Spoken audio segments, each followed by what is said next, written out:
Okay, it is 5:30. I will now call to order the regularly scheduled meeting of the Shawnee Mission School District Board of Education.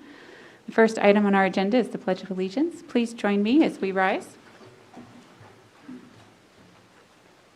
I pledge allegiance to the flag of the United States of America and to the republic for which it stands, one nation, under God, indivisible, with liberty and justice for all.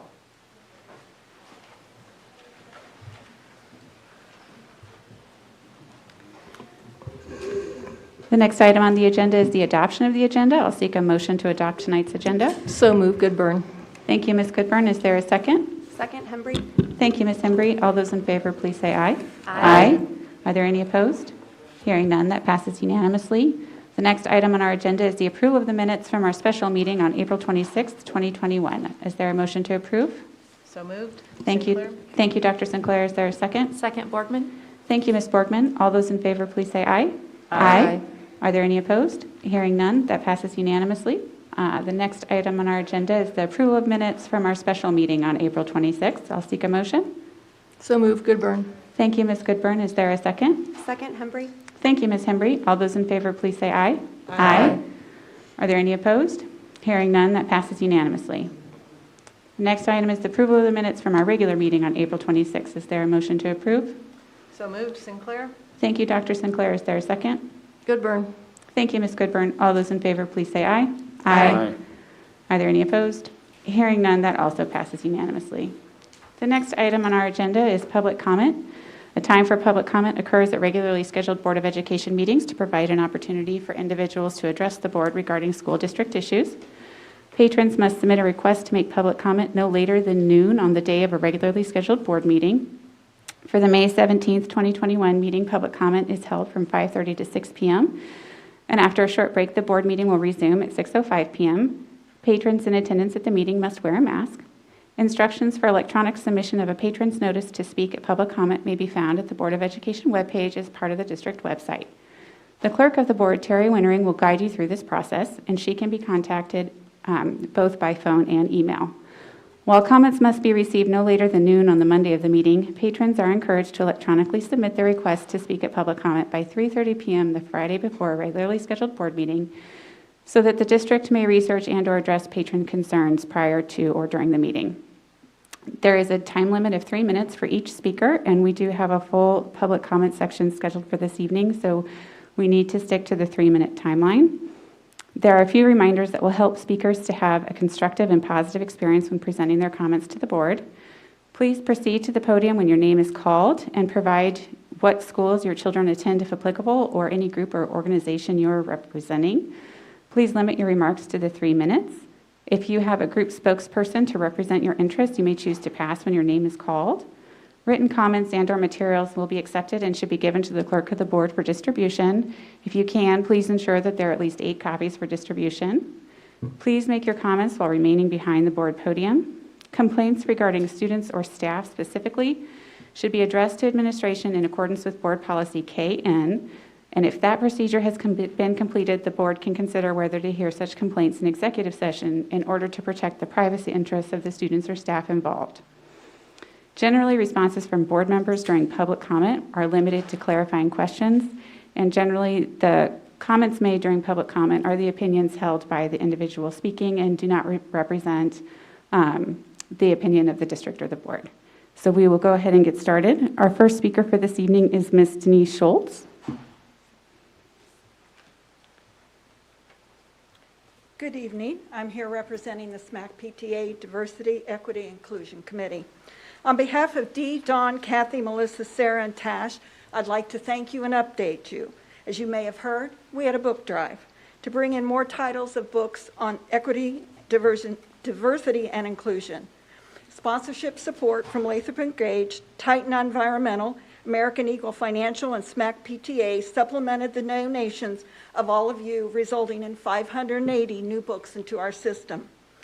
We started as a committee of 7, received approval from the SMAC board, talked with Dr. Dennis and Krista Carson, then surveyed the librarians for title suggestions. Thank you to the district, not only administration and librarians, but the building and custodial staff, For every book that came in, many hands got it to its home. From first receipt, being boxed up by volunteers, inter-office transportation, receipt on the destination end, and then input by the librarians, the books are making it to the shelves. The customer service of district employees who are getting books to their final destination is and has been extraordinary. The titles that arrived in the boxes are amazing. Eyes That Wink at the Corners, Esperanza Rising, Song for a Whale, The Invisible Boy, Big Hair, Don't Care, with authors like Chelsea Clinton, Sonia Sotomayor, Tay Diggs, and Holly Robinson Peete. These books will send messages to our children about their worth and their value.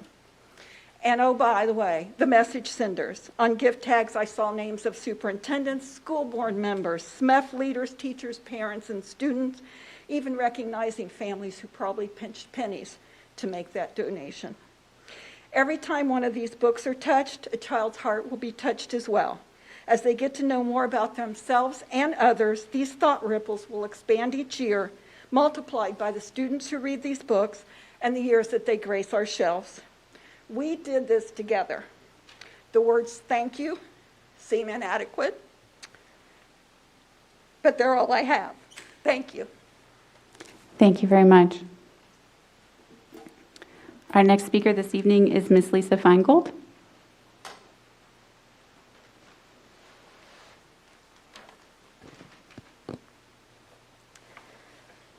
My name is Lisa Feingold. I am a district parent, employee, and I'm here to talk about Inside SMSD. I received the spring issue and read dual superintendent messages to the community, once again pledging commitment to the strategic plan, personalized learning, and working collaboratively with the community to ensure success for all students. But what does it mean for each student to have a personalized learning plan? I asked leadership for the working definition of personalized learning to find SMSD Strategic Plan 1.1.1 Action Team adopted the Kansas Department of Education's definition, which is, personalized learning places the whole child at the center of instruction. It is informed by strong educator, student, family, community relationships to provide equity and choice in time, place, path, pace, and demonstration of learning. That implies flexibility in when, where, and how each student attends class, curriculum and session, lesson placing, and assessment. As members of the board, would you be able to explain what it means for an elementary, middle school, or high school student to have a personalized learning plan? I appreciate and have read the updates available, but aside from Zello and Panorama, it's unclear how they translate to recognizable practices. Easily accessible working definitions and clear communication regarding actions at each level would be helpful to manage expectations. As explained to me, the district helps identify areas of individual interest for each student and uses those interests to create the student's learning pathway so they may develop skills to achieve their individual goals necessary to be career and college ready. IB, AP, College Now, and signature programs were mentioned. Pathways also include visual and performing arts, specialized technical education, and NJROTC. Do all students have access to all pathways? For example, if a Shawnee Mission East student is planning a career in welding, will the district provide transportation to the program at West? What about a fifth grader that wants to be a musician or singer? If there aren't enough students enrolled in AP Psychology at one high school to support a class, can they access it at another? Can students take core class over the summer, if not for recovery credit? Many stakeholders have questions about what personalized learning means for their student. How is leadership working collaboratively with the community to ensure each child's success? What kinds of engagement opportunities for student, teachers, staff, parents, and community joining hands are on the horizon? When the strategic plan committee or team members leave SMSD to work elsewhere or no longer have students in the district, how are new participants chosen? In the spirit of partnering with the community, I am encouraged by Agenda Item 7.05, approval of revised board policy BDA and opportunities for public participation. Understanding submitted proposals for board policy change will be suggestions for review. I'm hopeful the submitting party will receive feedback or verification of receipt if their submission is written. For a district committed to working together, it seems like a big step in the right direction. Thank you.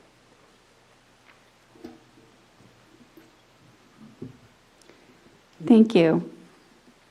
Our next speaker is Scott Bozarth.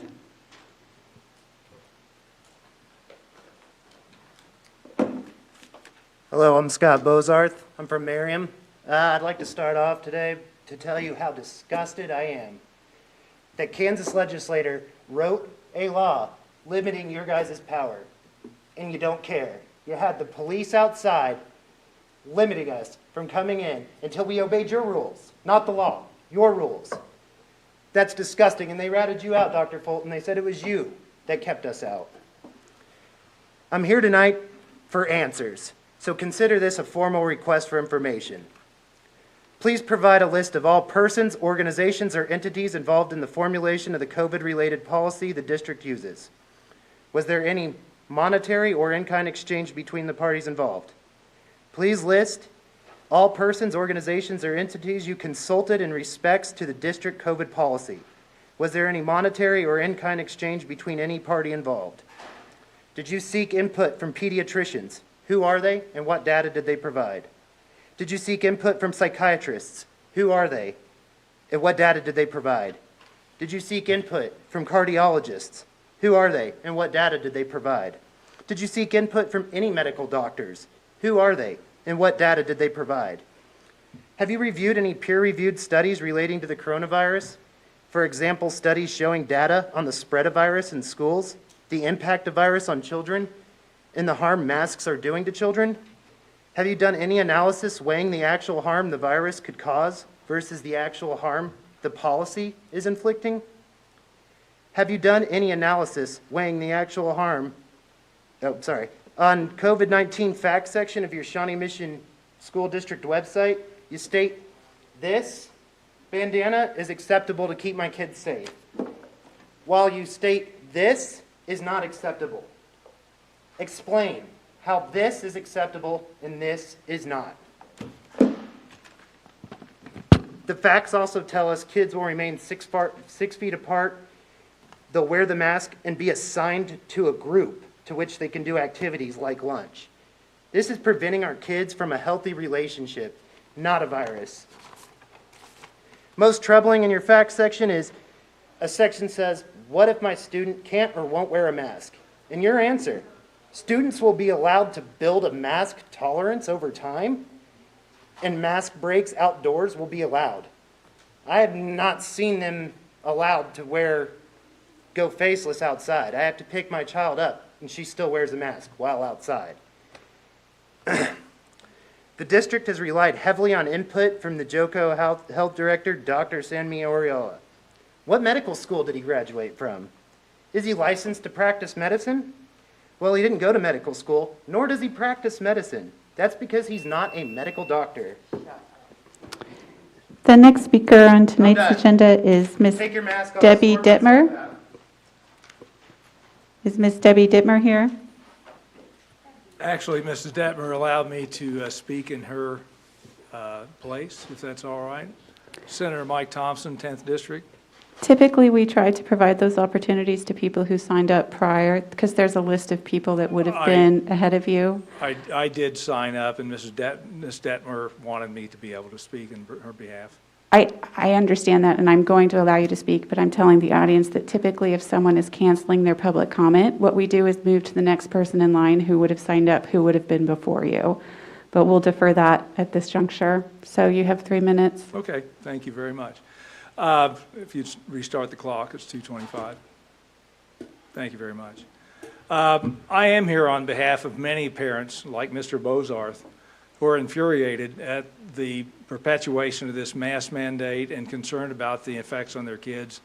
I'm here to echo countless parents who have emailed me, contacted my office up at the state capitol to express their concerns that these mandates are just going too long. I could see the precaution early on in the pandemic. We were dealing with this 14 months ago, and at that time it made sense. But as you're probably going to hear from a number of other people, over the course of the last year, new evidence, new medical evidence substantiates that what you've relied on is not exactly all that good. The CDC, in fact, has flip-flopped on the mask mandates. As we know, the FDA, the vaccines are not even FDA approved. In fact, if you do a little bit of dive, and it's really not hard to do a lot of the research, You can find all sorts of reasons why these masks are actually detrimental to the kid's health. Masks like this, for example, contain graphene. You wear this for more, in a medical field, they wear them for about 15 minutes. And beyond that, your breath can start to dislodge some of that graphene. It's actually a carcinogen, and it's in these masks. So when you wear a mask and you inhibit the airflow, your brain involuntarily adjusts your breathing. So if you have the mask on, your heart rate goes up, the depth of breathing goes up, anything on the outside of the mask can get pulled in, including very harmful particles in these masks. And you've probably already heard that the virus itself is about 1,000 times smaller than the weave of this. And I realize it's very hard for some people to understand and get their arms around that, grasp that. But think of it this way. I'm about 6 feet tall. Saying that this mask is going to block the virus is like saying I can't walk through a doorway 6,000 feet tall and 2,000 feet wide. That I'm going to bump into the walls and it's going to prevent me from getting through that doorway. That's how tiny that virus is. That's how ineffective these masks are. And the psychological, emotional, and physiological impact of these masks on our kids, I think, are detrimental to their learning and to their health. I think it's time to drop this. The faster we can get back to normal, the better. And I just think it makes common sense. And in conclusion, Senate Bill 40 and the trailer bill, Senate Bill 273, puts the onus on you to come up with scientific evidence to support the continuation of this mask. It's not on the parents who come here today. Thank you very much. Thank you for your Our next speaker this consideration. evening is Ms. Kristen Butler.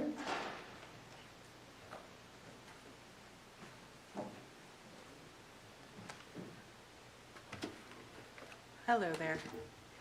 I know you just heard a bunch of statistics from Mike, and you've heard all the stats before.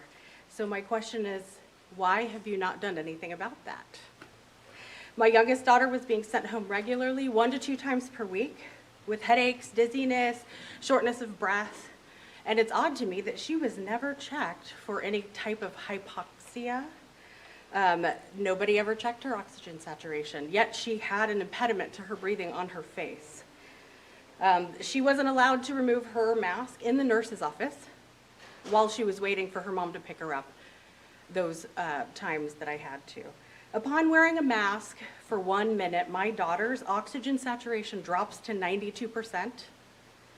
Her respirations increase, her blood pressure increases. After 2 minutes, her blood oxygen drops to in the 80s.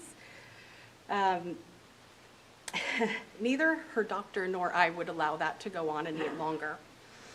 We weren't going to let her suffer, but you have, and you've been more than willing. In fact, you demand it, and you were also responsible for obstructing my child's airway for 7 hours daily and pretending not to see the struggle. If it's happening to my children, it's happening to other people's children. Have you ever done the research to see what harms there could possibly be by mandating and by putting these masks on our children? We worry about toxins in our plastic water bottles that they're drinking out of, and we eliminate them, but you're putting toxins on their faces with these masks.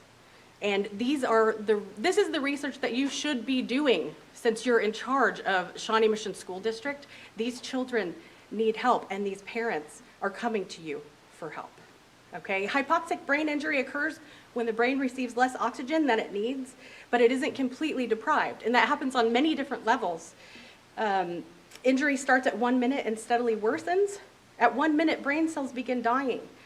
The injuries depend based on the child, the mask, and various other factors, but that starts happening. And I've seen it happen to my daughter. Treatment begins with addressing the problem that is stopping the oxygen flow, and that happens to be the mask.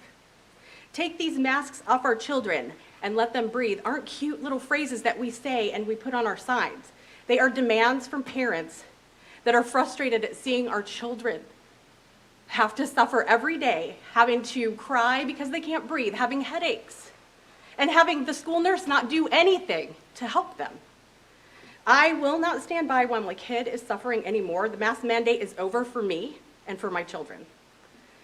I make the medical decisions for them, you don't, okay? You cannot mandate, you don't have the authority.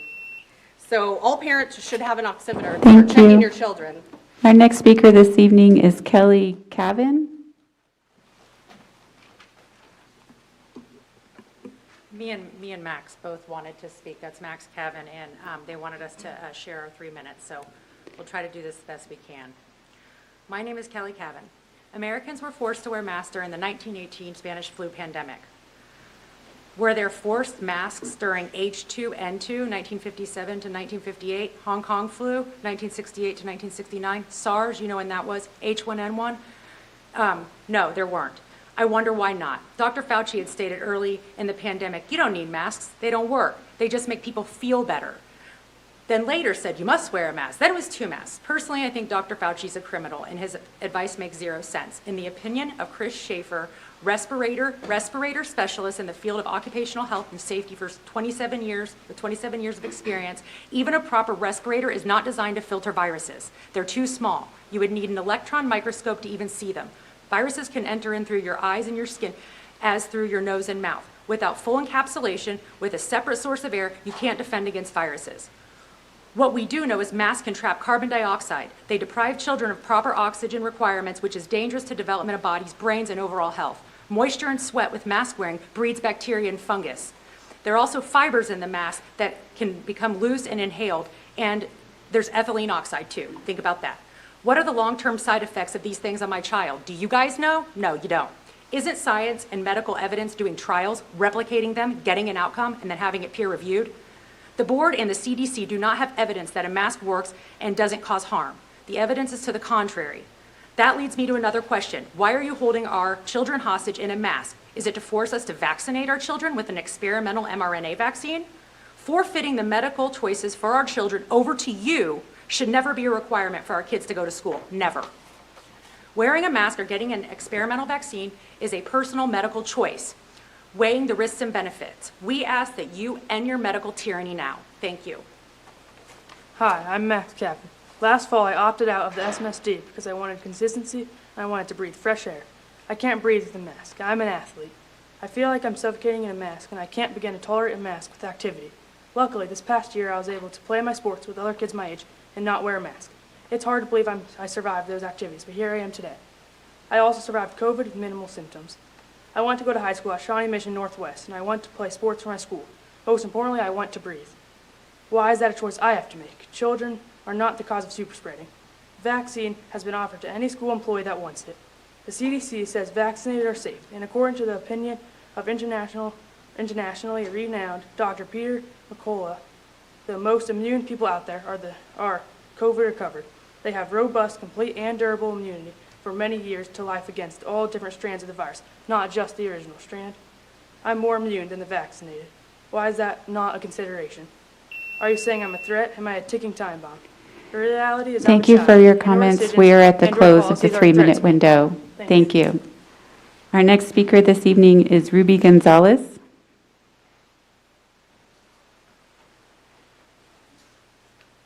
Good evening. Really quick, I guess I address you as a school board, but not only as parents, teachers, mothers, fathers.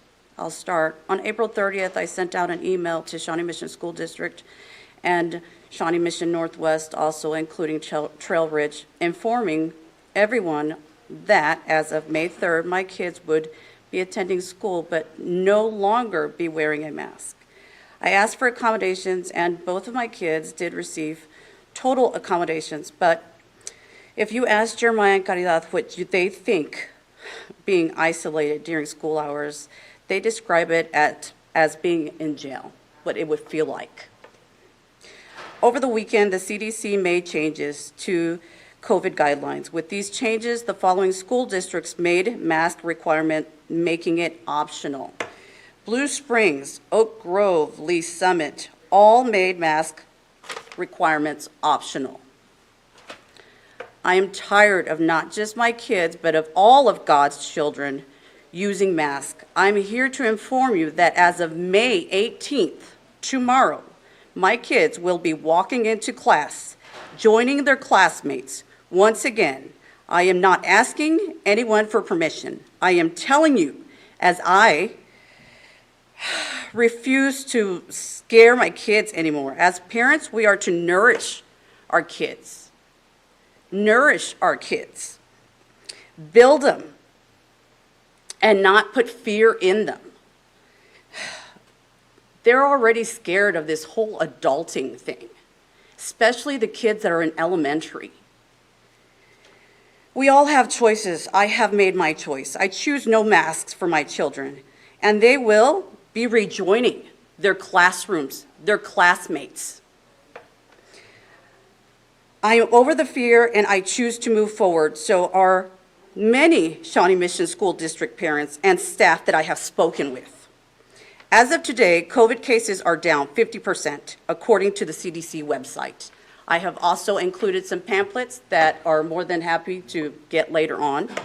If others have to wear masks, they have the right without judgment.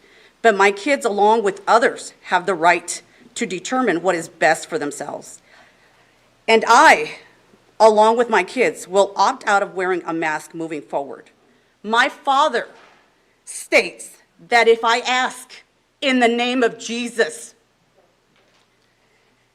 so in the name of Jesus and in the blood of Jesus, I put this request to the Shawnee Mission School District, the board, the parents, every one of you that are up there, to put this down.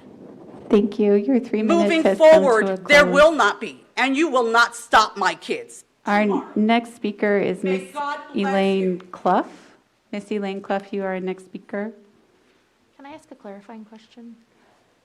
We're about to run out of time on public comment, and I got 3 people here. Okay. So go ahead, Ms. Elaine. All right. Thank you for giving me this opportunity to voice some concerns I have about the COVID mitigation policies and what it may look like going forward. My name is Elaine Clough, and my husband and I moved here to the district on June 28th from Arizona. We did our due diligence and chose this school district based on reviews and results. While we were not here during your elections, we trusted that the school board that was elected was because they truly cared about the students in this district. There are several things that have occurred over the past year that really make me question that. A few months ago, we received an email that remote learning would not be offered next year, and I was okay with that because I felt the mitigation policy would be over by then. But the events of last week make me fearful of what decisions will be made in the future. Last week, I overheard a teacher explaining in the class where they can sign up for vaccinations and explain a little about the vaccination, basically ensuring it is safe, and another teacher praising a student for getting the vaccine. Then the CDC stated that if you are vaccinated, you do not have to wear a mask, followed by a tweet from our president saying that we either get vaccinated or wear a mask. After that, an email came in from the district basically saying that because students are not vaccinated, the mitigation policies are staying in place. I feel like we are going to be forced to either comply with vaccinations or mandatory masking and mitigation policies without an option on what we believe to be healthy and safe for our children, and no option for remote learning. My question is what several others has already said, but what studies have you conducted? Have you conducted a study of the teachers or students that have tested positive for COVID and felt that they contracted it in the school? It is very difficult to know where someone catches a virus or from whom. Have you conducted a study to show that the mask does not cause a physiological reaction when students are wearing the mask? Have you checked oxygen saturation, blood pressure, pulse, and respirations to ensure the masks are safe for students to wear for long periods of time? What study have you conducted showing that unmasked students transmit the virus or are more susceptible to catching the virus? What study has the district conducted showing masking a student is beneficial to their emotional, social, and physical health? Have you looked at the mental health of our students? Have you followed the increase in referrals to mental health professionals? Have you tracked the increase in calls to suicide hotlines? Have you looked at how many students in our district and county have committed suicide? I know that we have at least 2 suicides in our county. How many more children do we need to lose before we start looking at our role in this instead of placing everything on the CDC guidelines? I am asking you to conduct your own independent studies on the effectiveness of masking our students and the mitigation procedures before you make a decision for the next school year. You have a duty to the parents you represent to prove that these guidelines are necessary. The CDC is not elected to safeguard our children or to represent us. That is what you are elected for. Thank you. Thank you, Ms. Clough. Our regularly scheduled board comments or comments to board members runs from 5:30 to 6 p.m. and we have reached the 6 p.m. limit. And so the 2 remaining people that are signed up can be signed up for the next meeting to speak at that meeting. And we will take a 5-minute recess and resume at 6:05.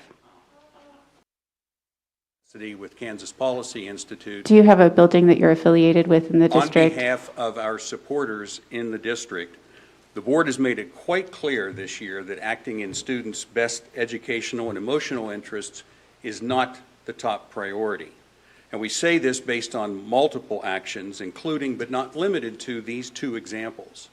Over 200 public school districts in Kansas provided full-time in-person learning this year, but not Shawnee Mission. The law says local school boards shall hold public hearings of parents' grievance complaints about COVID restrictions, but this board rejected the request for at least 2 hearings. The emotional and educational damage that has been caused by this district's action is incalculable. But the board's handling of COVID situation is also symptomatic of a much larger issue. Your website says, and I quote, "The Shawnee Mission School District is strongly committed to maintaining an educational environment that is free from discrimination." But you don't. In fact, there is systemic educational discrimination in Shawnee Mission. Here are the unfortunate facts according to the Kansas Department of Education. 54% of black students in high school are below grade level in English language arts. They are 3 times more likely to be below grade level than white students. Only 10% of black students are on track for college and career in math, and white students are 4 times more likely to be on track. 59% of low-income kids, this also discrimination goes to low income, 59% of low-income kids in high school are below grade level in math, compared to 25% for the more affluent students. And by the way, these are 2019 state results, so today's achievement levels are probably considerably lower. But it's not just the achievement gaps that signify the educational discrimination in the district, it's how the board perpetuates it with its spending decisions. We did a study of all school districts in 2015 that found no school district was spending all of its at-risk money on the most needy children as that was intended to be done. And a 2019 legislative post-audit confirmed this finding, saying, quote, "Most of the at-risk funding was used for teachers and programs for all students and did not appear to specifically address at-risk students as required by state law." That, ladies and gentlemen, is educational discrimination. Our question is, when are you going to stop it?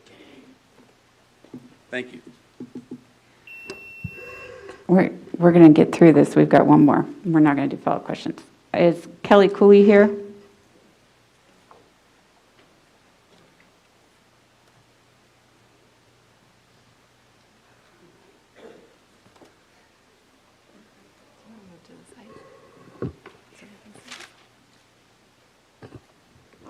I'm Kelly Cooley. This is my son.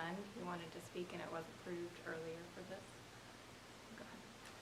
Thank you for letting me speak. My name is Lucas Cooley. I don't like masks because it doesn't let me breathe. 2 friends told me to put my mask on when we were in gym, 10 feet apart, and outside when we were running. I only get a few minutes of break time for my mask at recess and lunchtime. It's unfair that SMSD has to wear masks all day and other schools are unmasked. People say that masks are healthy. That isn't true. Masks make me feel like I'm suffocating. When school let out one day, I went out the door and took my mask off. A classmate told me, "Put your mask on. We're still on school ground." It made me feel not cared for. Kids of all ages shouldn't need to wear a mask.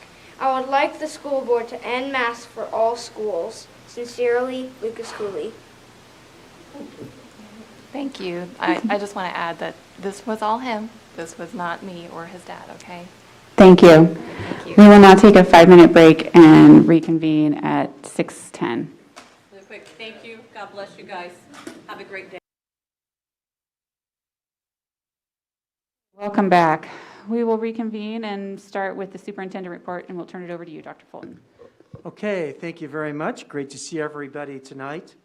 I want to start off, first of all, by talking about our Skills USA honorees. At the Spring Skills USA Kansas State Championships, a group of Shawnee Mission competitors earned recognition in culinary arts and industrial technology.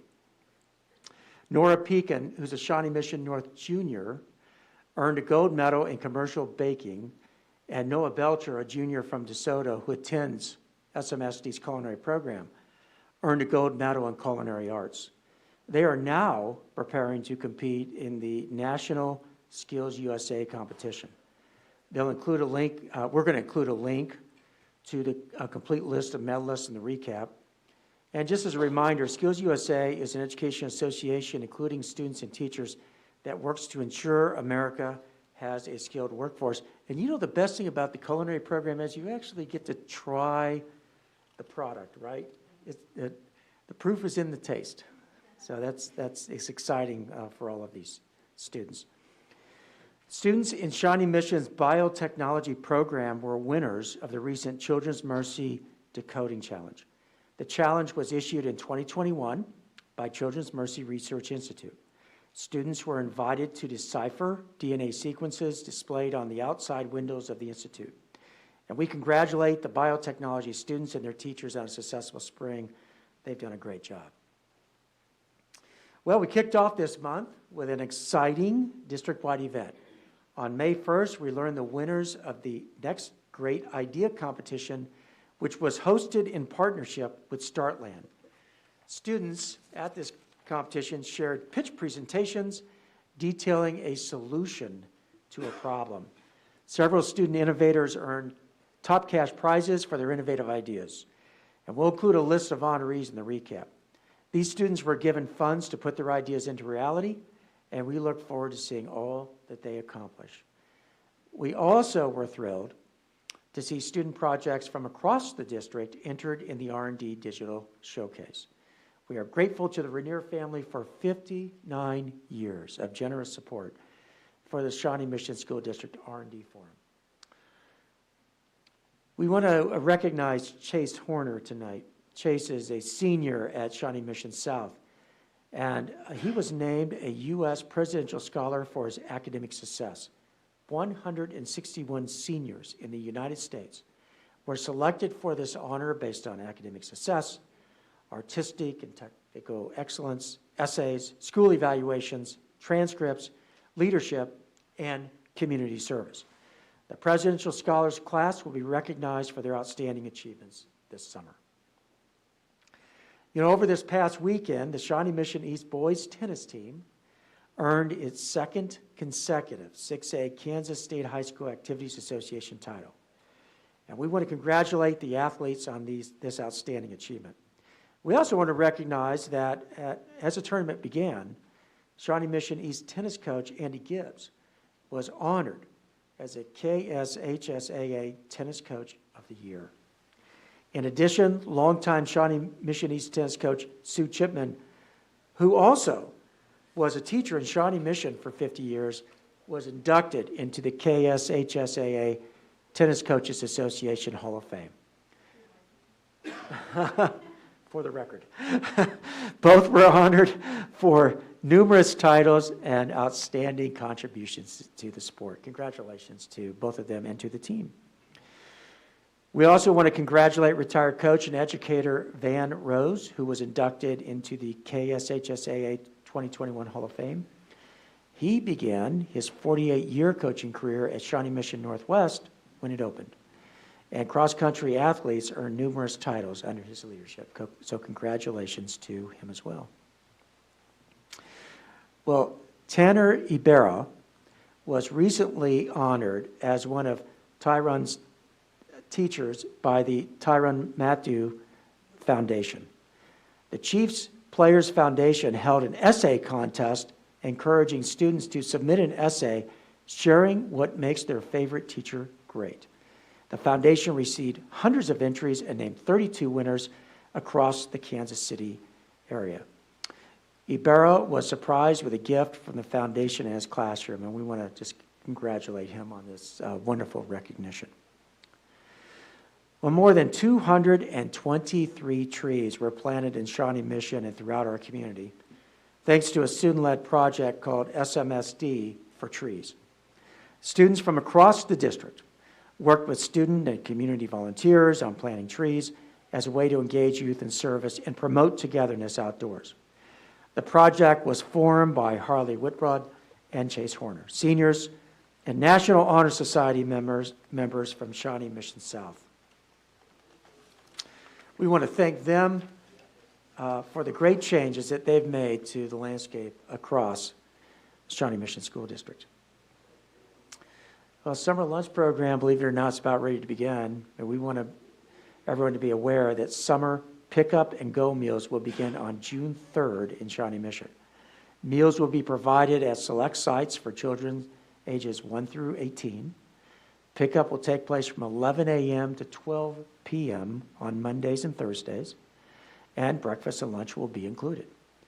We thank everyone in food service for making this program, which is funded entirely by the U.S. Department of Agriculture, possible in our community. And we'll include more details in the recap. Hard to believe it, but we're here.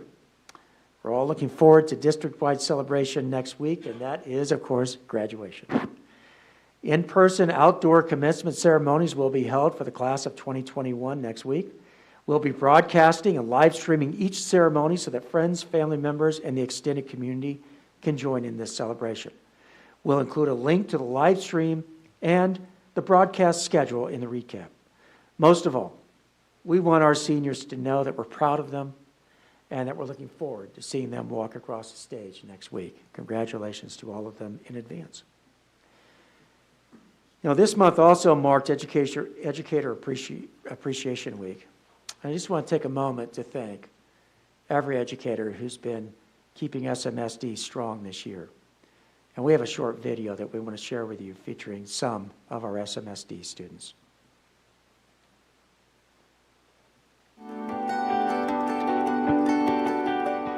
We appreciate all the staff members for helping out. They're all very helpful on teaching all of the students. I want to say thank you to the specials teachers because they always make specials really fun. Thank you for being so patient. It's just awesome.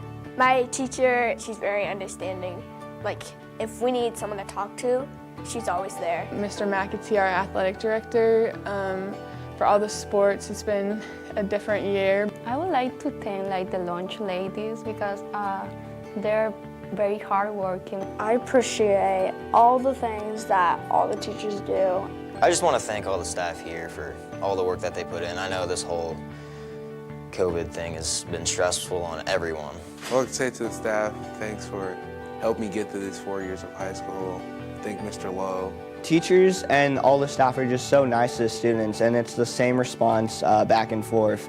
I would say thank you for all your help and understanding of our problems and knowing that you helped us get through this hard year. The lunch ladies, like knowing my name by heart and then making sure that I'm all good. We have like a couple of pairs like throughout my schedule, and they always like check up on every student just to make sure we're on task and we're just doing good. Like they'll ask us about our day and just make sure like how are you doing? Like little stuff like that. Like it's really appreciated. I just want to thank everybody that's been nice to me and like helped me throughout the year. Not many people, I don't think, usually think about this, but I really want to say thank you to all our custodians and janitors who work really hard to keep the school clean. I mean, without you guys, we wouldn't, be able to come to school. We wouldn't be able to stay safe in this crazy year. So just thank you very much. I'm sad to leave the group of staff that I am leaving because they have done so much for me, and I've really made a bond with all my teachers, really, and like faculty and everyone. So I just want to say thank you. Bye from your sweetheart queen. Okay. Thank you guys for all you do. You guys make each and every day amazing. And a special thanks to Mr. Bartell for coming on the announcements every single morning and just reminding us to have a great day and that today is a good day.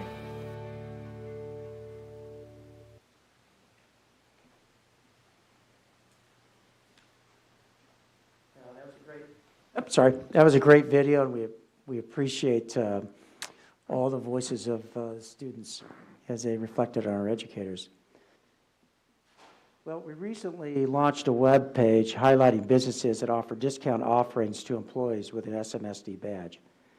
And we want to thank the Overland Park Chamber and Leawood Chamber of Commerce for connecting us with numerous local businesses wanting to provide these offerings.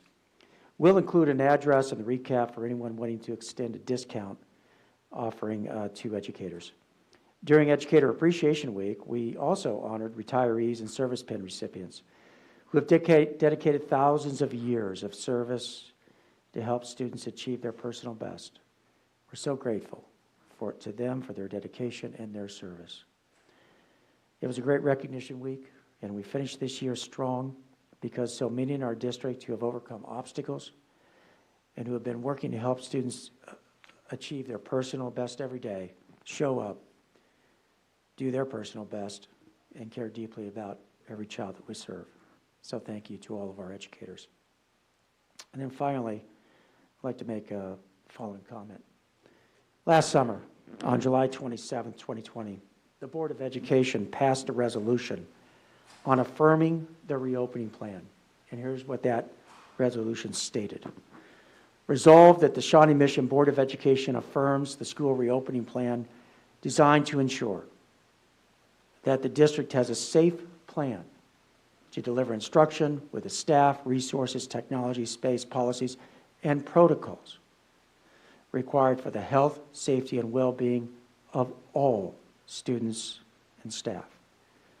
To be informed by the actionable criteria articulated by the Centers for Disease Control and Prevention, the Kansas Department of Health and Environment, and the Johnson County Department of Health and Environment. Throughout the pandemic, we followed that guidance. Recent guidance from the CDC stipulates the following for schools, and it was a brief paper that was provided and distributed widely. And this guidance is found on page 4, and it states, there's a question, what about masks in schools with this new guidance? And here's what the CDC said. As of now, the CDC school guidance remains unchanged. Most students will still be unvaccinated, and schools should follow CDC's guidance for schools, which, by the way, includes the continued use of masks and social distancing as appropriate. And what about teachers? Here's what it says. Teachers, school administrators, and staff should continue to follow CDC's school guidance until such time as, we don't have to do that. So it's really important to note from the beginning, we have been carefully following this guidance. We have been and continue to be and will continue to be in regular conversation with the Johnson County Department of Health and Environment regarding adjustment and practice. As eligibility for vaccinations grow across all age groups, so too will the opportunity to adjust mitigation practices in schools, especially going into next school year. All of that under the guidance of federal, state, and county health professionals. That's interesting in life. Every day we follow regulations, guidelines, and we are the beneficiary of all of that in terms of safe practice for our lives. And that ranges from food safety to clean water. We have a period of time in which we're following guidelines, recommendations that keep all of us safe. We're going to continue to follow those guidelines. And we all hope for that day when it comes, and it will, when some of the mitigation measures that we have in place today can give way to what we know to be normalcy. And that day will come, and we hope it comes soon. In the meantime, we'll continue to follow the CDC's guidance, along with guidance from the State Health Department and Johnson County Department of Health. So I'm very proud of our community. I'm proud for the care that we give to each other. It's important that we do care about one another. And vaccinated or not, I know I'm continuing to wear a mask because I care about each person in this room, and if it helps one other person, it's worth wearing.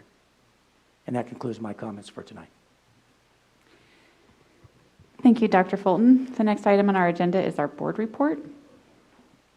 We'll start with Ms. Borgman. Ms. Borgman, do you have a report for us from SMAC PTA? I do. So from SMAC PTA, PTAs are in the process of installing their new officers for the coming year and will be attending the annual School of Instruction Officer Workshops on Wednesday, May 19th. SMAC would like to thank the board, Dr. Fulton, and administration for their continued support of PTA across the district during this challenging year. We look forward to the time we can come back in building, supporting, and engaging our families and students. From the SMAC Clothing Exchange, we are regularly seeing 25 to 30 families per week, representing approximately 80 to 125 kiddos. We are so grateful to the district and building administration for their support over this past difficult year. Our shoppers have been so appreciative of the district allowing us to reopen and continue to support our SMSD community. We are looking forward to another successful program during the 2021-22 school year.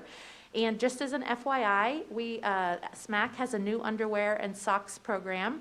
Each child enrolled in Shawnee Mission can receive 5 new pairs of underwear and socks each semester. Proof of enrollment is required, and the program will resume again in August. If you're interested in donating and volunteering, you can go to smac-pta.org. Thanks so much. Thank you, SMAC. Thank you. Ms. Embry, do you have an update for us from the Education Foundation? No updates from the foundation this time. Thank you. Reverend Guy, do you have an update for us from the KASB Board of Directors? Yes, our next board meeting is going to be in June, and the tradition of the KASB board has been that the spring meeting is held in the school district of the president. Last year, we got to go to Lawrence. Shannon Kimball, that is her district, and got to meet with students and talk to teachers and had a great time, and within a few days is when everything shut down. So that was one of the last things we did last March.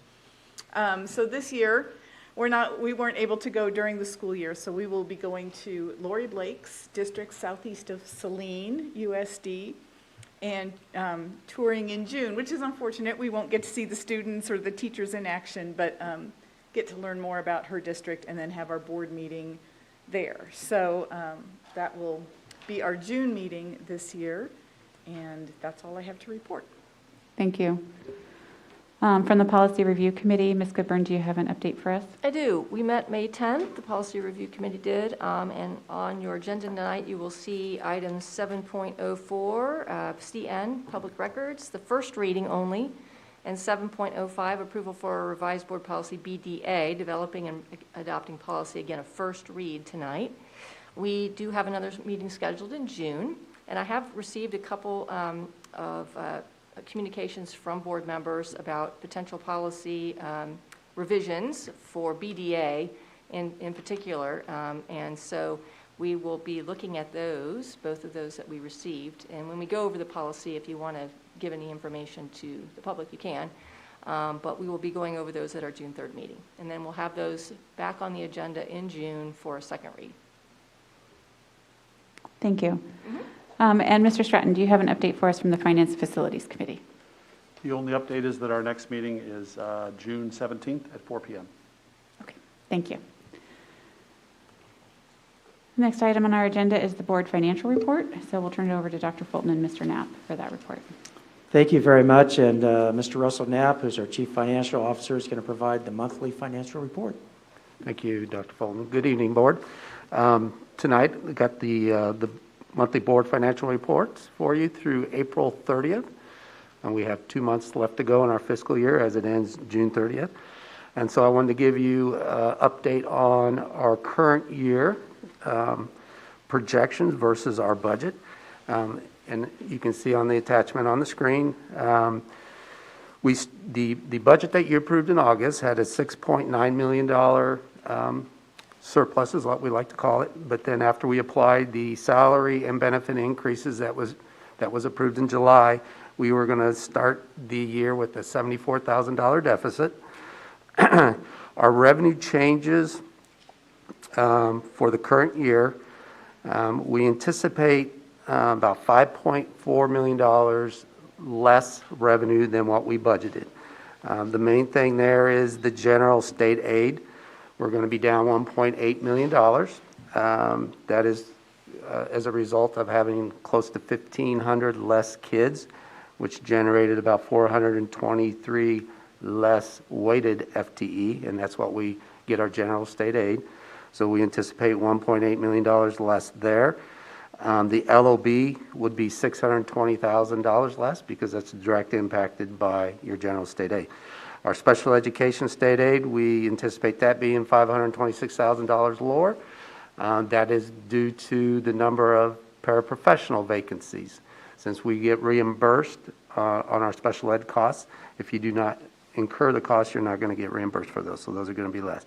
Facility rentals, as you know, we shut down our facilities from renting from the majority of the school year. We typically bring in $1.3 to $1.4 million in facility rental fees. We anticipate only bringing in about $200,000 this year. So that's why that's about $1 million less. Medicaid, we're going to have less Medicaid students, so that'll be down. Interest rates are rock bottom, so we only anticipate about $60,000 in interest income. We budgeted $600,000. Other is pre-K tuition and some parking fees that we charge. Those are all down, obviously, because we have less enrollment there. And our expenditure changes, we were able to offset those revenue losses. We anticipate about $7.2 million being fallen out or recapturing in our budget. We pretty much had about 133 vacancies through the whole school year. Most of those were in your paraprofessionals and custodian positions with few teachers there. That's about $3.2 million that will fall out of our salary lines. And that also will generate the $1 million in savings in your health insurance lines.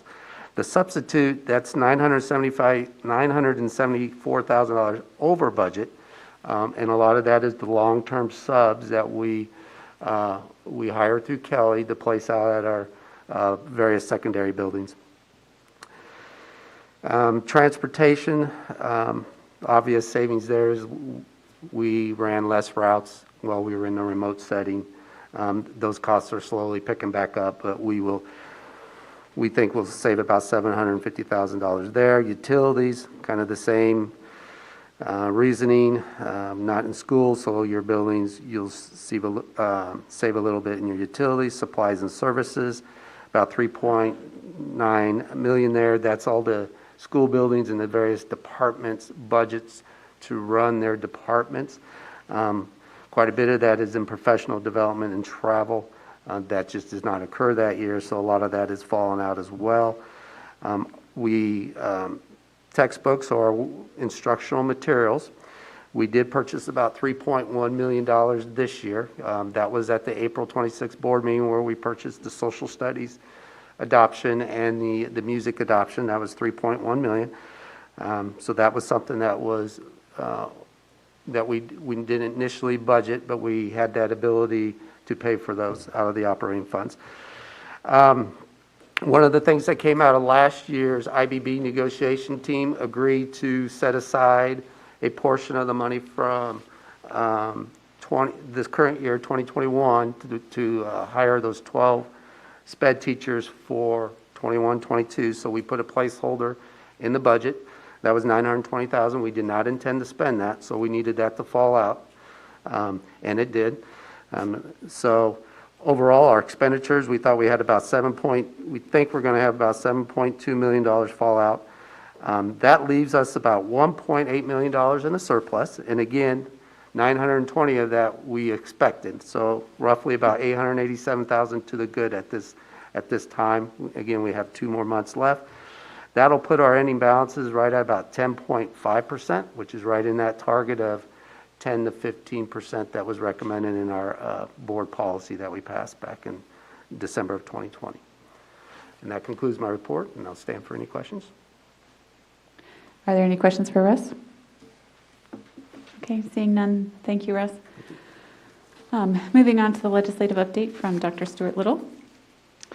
Yeah, Dr. Little has a brief legislative update for us, and I know he'll be happy to respond to any questions when he's done. Good evening. Is this on? I think it is. Okay. Good evening. Stuart Little's Little Government Relations. I'm joined by Mallory Lutz from my office tonight, and we're here to just give you a quick overview and answer a couple questions. I was here 3 weeks ago, a week before the final wrap-up session began, and then they came back on May 3rd, met for 5 days. I think I told you guys when I was here they were going to go till May 23rd, or a long time. When they came into the wrap-up session, they had a large number of vetoes that the governor vetoed in that last week before the legislature returned.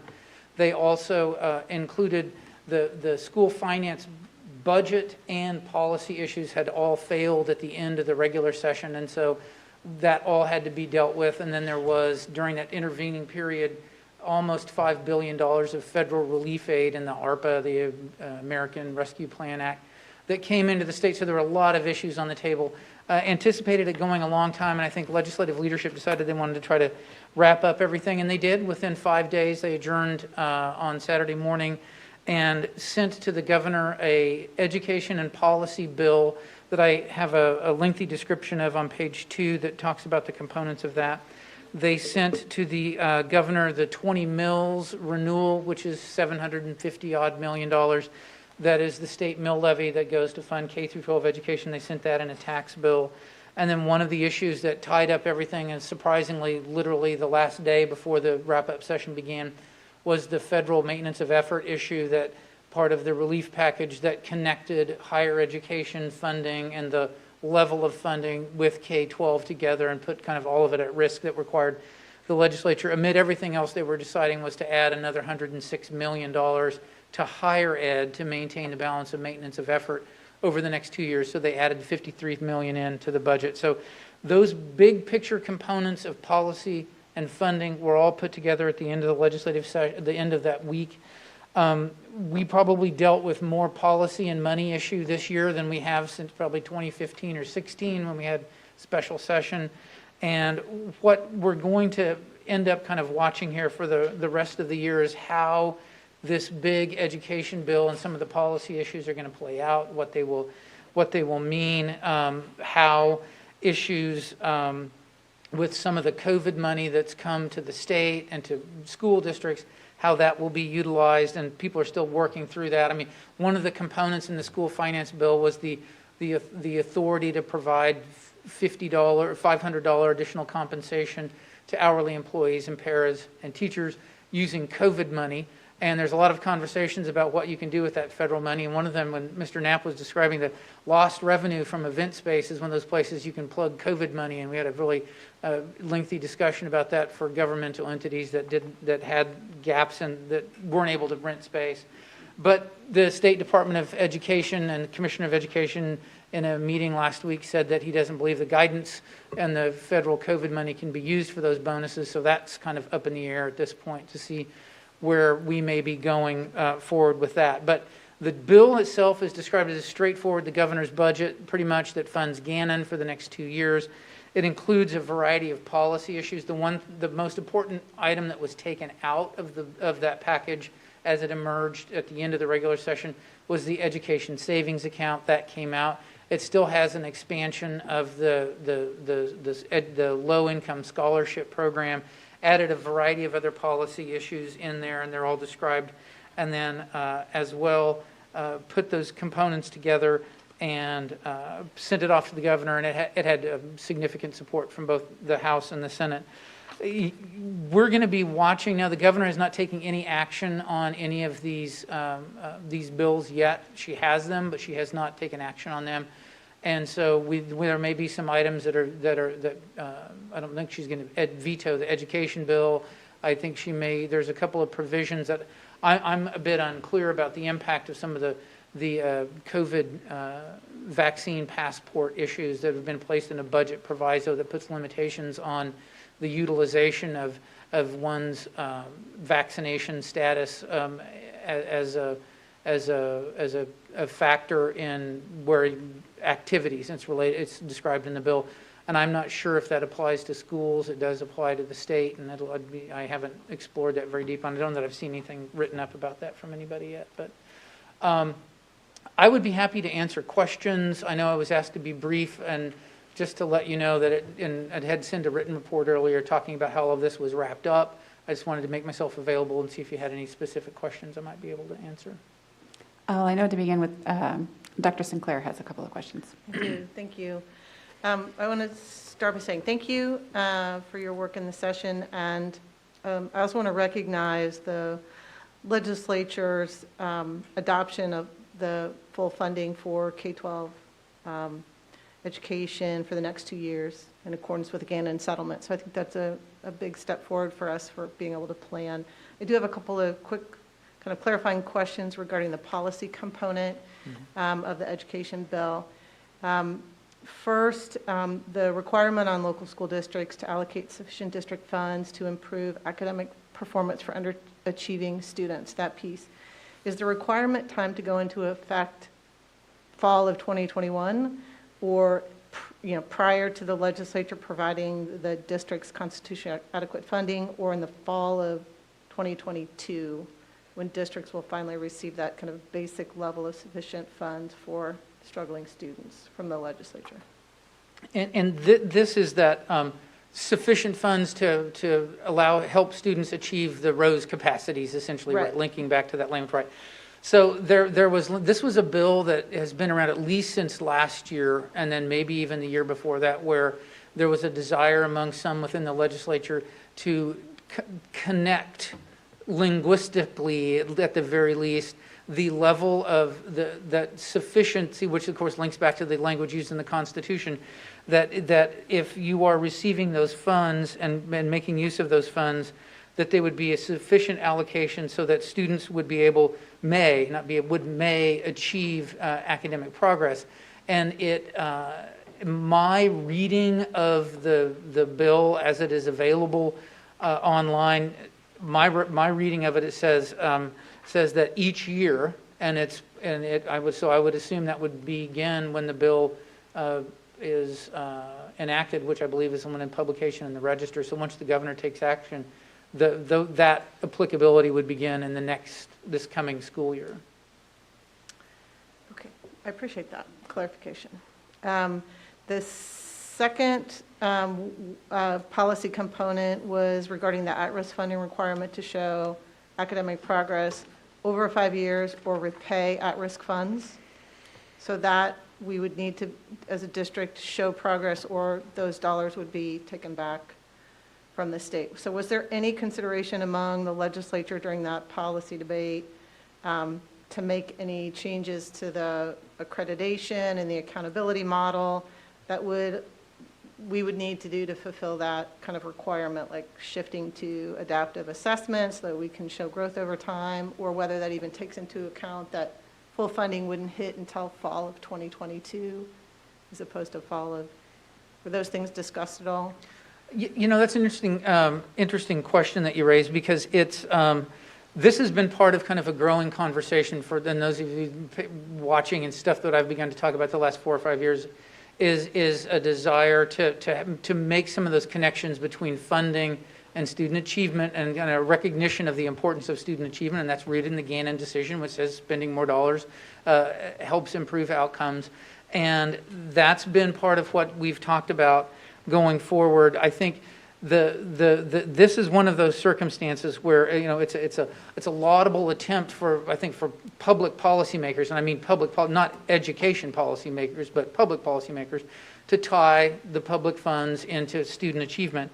But it's dealt with in a public policy issue. So there was, other than when these issues were coming up, and there was a little bit of conversation about how would one measure that, and at least I think the House K-12 committee wants, is that it is still rooted in talking about at-risk as the proxy to generate the revenue versus where the kids are. And there was the post-audit that came out a couple of years ago that talked about how that tracking that and making sure that at-risk dollars were being used on at-risk kids. And so folks in the legislature from a policy perspective are still interested in connecting those two together, but that kind of more sophisticated transition into, are we using the right measurements now if we're going to measure it? And so I think that's one of those places where there may be some policy capacity to have that conversation. We've set this up to be going forward, so I think there's some opportunity to have those conversations. Okay, I'm sorry. I'll just do one more. I have two more, but I'm sorry for the if my sake of answer was time too now, long. I'll just Sorry. do one more. The part about, because it's kind of related too. So the part about the expansion of the tax credit scholarship program for private, so, you know, the public dollars for non-public schools, and that was expanded to including kids eligible for reduced price lunch and opening it up to all KA, right? So it's not targeting the at-risk, low-performing. So did the legislature consider kind of a comparable impact or change to the school finance formula that would allow those reduced lunch price kids to be included in that at-risk weighting calculation if they're kind of doing the same on the private scholarship expansion? I mean, if that would open up as a eligible. So would public schools be able to count that reduced price as well in the weighting if they're using that same criteria for the private? No, I get that, and I think that opens up an interesting avenue in that can you,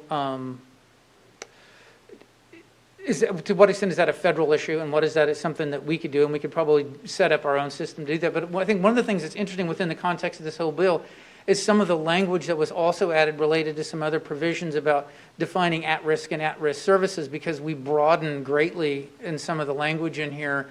There's an itemized list in the summary of that, but other things that qualify as at-risk and services that, because we now have a guide that's in statute that's going to talk about these are the at-risk services that you can do. To what extent does expanding those things expand what we consider at-risk, and why is the proxy for generating revenue different from those kids that we know have need? I know that's getting, and that's a pedagogical discussion that doesn't necessarily take place in many of these committees. It's more about at a different level, maybe. Thank you. And thank you, my board members, for allowing me to. Are there any other follow-up questions for Dr. Little? Seeing none, thank you, Dr. Little, for being here this evening. It's appreciated. The next item on our agenda is our budget workshop concerning our operating funds. So we'll turn it back over to Dr. Fulton and Mr. Russ Knapp. Okay, thank you very much. And Russell Knapp has a wonderful presentation for you on the operating fund. But before he starts, I just want to make a couple of quick comments. You know, tonight we're going to be talking about money, right? But that money goes back to what matters most, and that's children and their learning. That's what we're here for. We're here for kids. And the good thing is we have a strategic plan that guides the work that we do every single day. Our focus is on children and their learning, as evidenced by the 3 objectives that Mr. Knapp will refer to here in his first slide. But in addition to those 3 objectives, our mission, our beliefs, our parameters, strategies, and action steps that are part of that strategic plan provide a clear direction on the steps that we're taking to ensure that every child experiences personal success. Budgeting is critical to ensuring that we have our resources focused on supporting every child in achieving those 3 objectives in their life. The plan, for example, called for reducing secondary workload.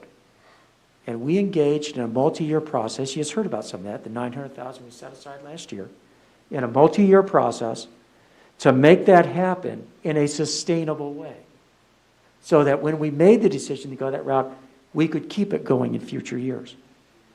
So tonight's presentation really exemplifies the commitment that we've made to engage in very thoughtful study and careful planning before we act. And that commitment is why we measure our progress, adjust our practice based on data, and work hard to reach our destination of ensuring that every single child has a personalized learning plan that prepares them to be college and career ready and graduates with interpersonal skills that they need for life success. And I want to add one more point. All of that is done with a deep commitment to equity. Final comment. Equity is easy to criticize that you're not achieving. It takes tremendous amounts of teamwork, great honesty, good use of data, and funding in the right places, as you're going to see tonight, to make sure that every child is in fact achieving. And so we're very excited about tonight's presentation, and Mr. Knapp, I know you're going to wow us with your presentation, so it's all yours. That's a little overhyped there, but I'll try my best. Thank you, and very well said. Tonight is the second of two of our workshops. As you remember, April 26th, we covered capital outlay. And tonight we'll talk a little bit about operating funds and federal funds. Next slide, Terry. Nope. Okay, sorry. All right.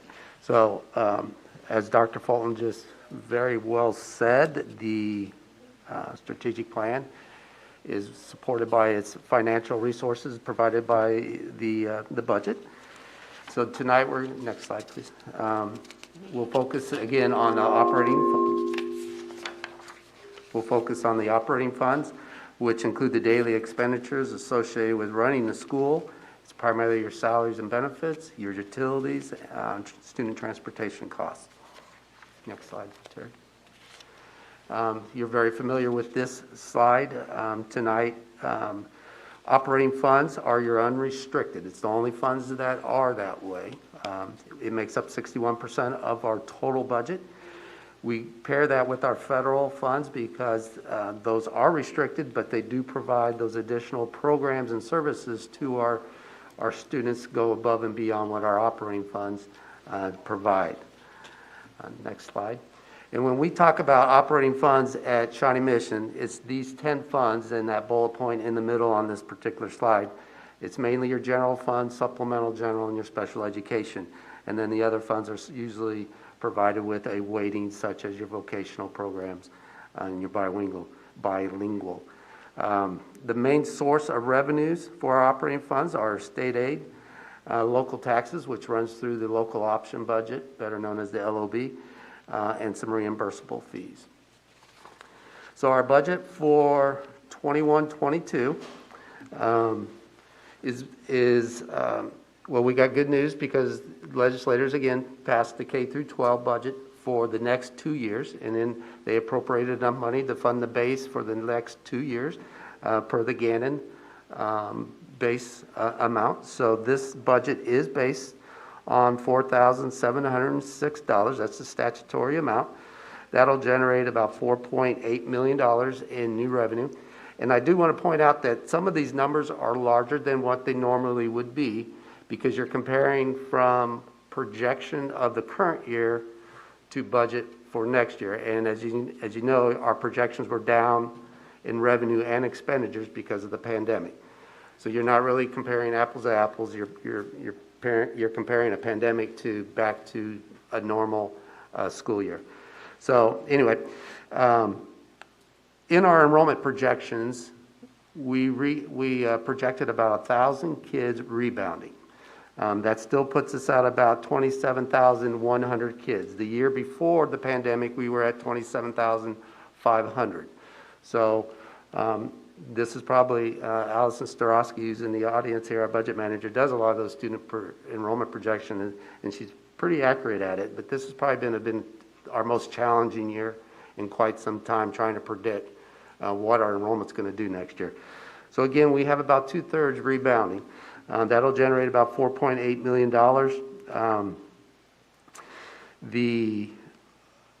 I wanted to point out that the new facilities weighting, you'll see that drops off because that was eliminated a couple years ago in statute, and finally we were grandfathered off of that, so you'll lose $468,000 that we will not have this coming school year 21-22. The special education, an increase of about $1.5 million. Again, these are reimbursement of costs. Costs usually exceed the revenue for special ed, but these are the 12 teachers that we just talked about adding for the 21-22 school year to reduce that caseload, and also the transportation costs will go up. Transportation cost is reimbursed at 80%. The base for LOB, we no longer have to call it the fake base. It finally hit the CPI or the base increased more than consumer price index. So we're now on the real base of 4,706. So that gave us a little extra increase. So we think we'll get about $1.2 million there. And then the facility rentals will return to normal, hopefully. The demand has been very high, so we think we'll get there. So that'll be back to about $1.3 million in facility rentals. So overall, when you compare projected for the current year to what we're going to budget for next year, we anticipate about $9.2 million in additional funding for the 21-22 school year. Next slide. And so this kind of breaks out the different sources of revenue that we get for our operating funds. We anticipate $254.6 million in total funding for our operating funds. State aid makes up about 73% of that. Local taxes, again, which is your LOB, is right at 25%. And the others are your interest and some fees that we collect that'll make up the remaining 2%. Okay. Now I'll switch gears to the expenditure side. Again, these numbers, you're comparing projected to budget again. So some of these numbers might be larger than what they typically would be. We're budgeting $600,000 for professional growth. That's the call movement for teachers when they get additional hours in their education. They move horizontally across the column, and that's what we refer to. The prior 2 years, it's been about $578,000 and $752,000. So we're budgeting right in the middle of that. The health increase of $2 million, that is the increase from January of 2020, because you pay for 8 months of it in your current year and 4 months in your future year. So that's that, and then also all those vacancies. If you budget all those vacancy positions, it'd be about $1.2 million. So that's where that large increase is coming from. There's no health insurance increase built into the budget at this time. Okay. Student transportation, contractually, that's going up 3%. Again, that number looks larger because you're comparing from a projected number that is kind of deflated or a little bit lower this year than it would be in a normal year. Changes in your supplies and services pretty much stayed flat. Textbooks, we're going to go budget $1 million for, and utilities returning to a little bit of an increase because we're returning to school full time. So adding those all up, about $1.6 million. Personnel changes, we're going to add 21.7 FTE, $1.8 million. I got a slide next to give you a little more detail. And then Dr. Fulton talked about things that came out of the strategic plan that we're going to reduce that secondary caseload. This is the first phase of that, where we're going to move $2.3 million worth of custodial salaries over to the capital outlay fund. And then the $920,000 is that we reserved it this year, so we're not going to spend it next year. It's actually in the personnel line, so that kind of drops off. So the expenditures, we're projecting to go up about $5 million, okay? And again, that does not include anything for salary increases or any health insurance increases at this time. Next slide, thank you. So here's a little detail of the personnel changes that is included in the 21-22 budget. Dr. Schumacher and the HR team, as their annual basis in the spring, they go through their staffing analysis based on projected enrollment. And so based on that, all grade levels, we think we can reduce 31 positions. Those all happen through attrition.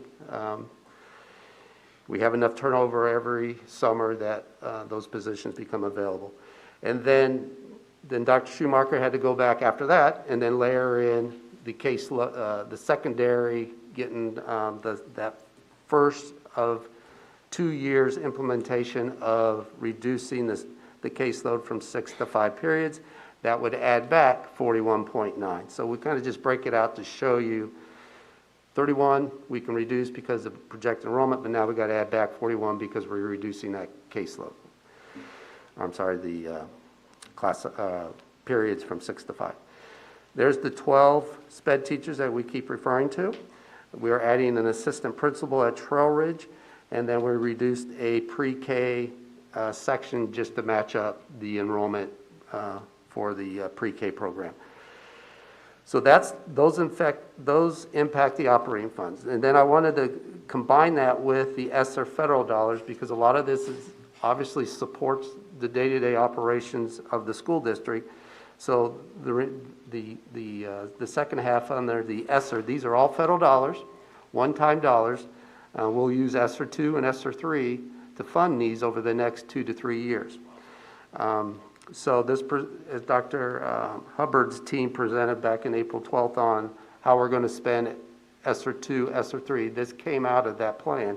So we're going to add 18 teachers to reduce that elementary class sizes to 22 and 25. That's K through 3rd grade, and then 4th through 6th grade. We're going to add the remaining social workers. We need 7 social workers to have a social worker at every building.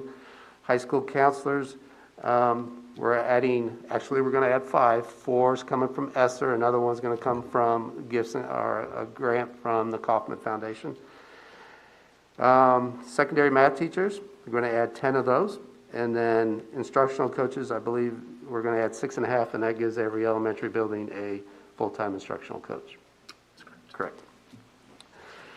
So and again, the footnotes here came out of the presentation as well, that when the federal dollars are done, the one-time money, those elementary class sizes would revert back to the current 24 and 27. And then the board, or through the budget process, will have to decide on these other positions if we want to absorb them into the operating funds, or they would be eliminated. Okay? Mr. Knapp, real quickly, can I just want to clarify one thing. The elementary class size for 22 is K2, and then the 25 is 3-6. Thank you.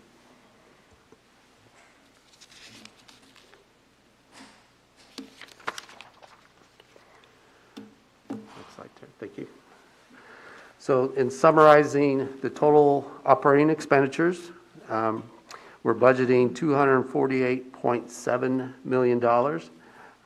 Again, we're labor intensive. We're still at that 84% mark where we spend on salary and benefits. That's been pretty stable budget-wise.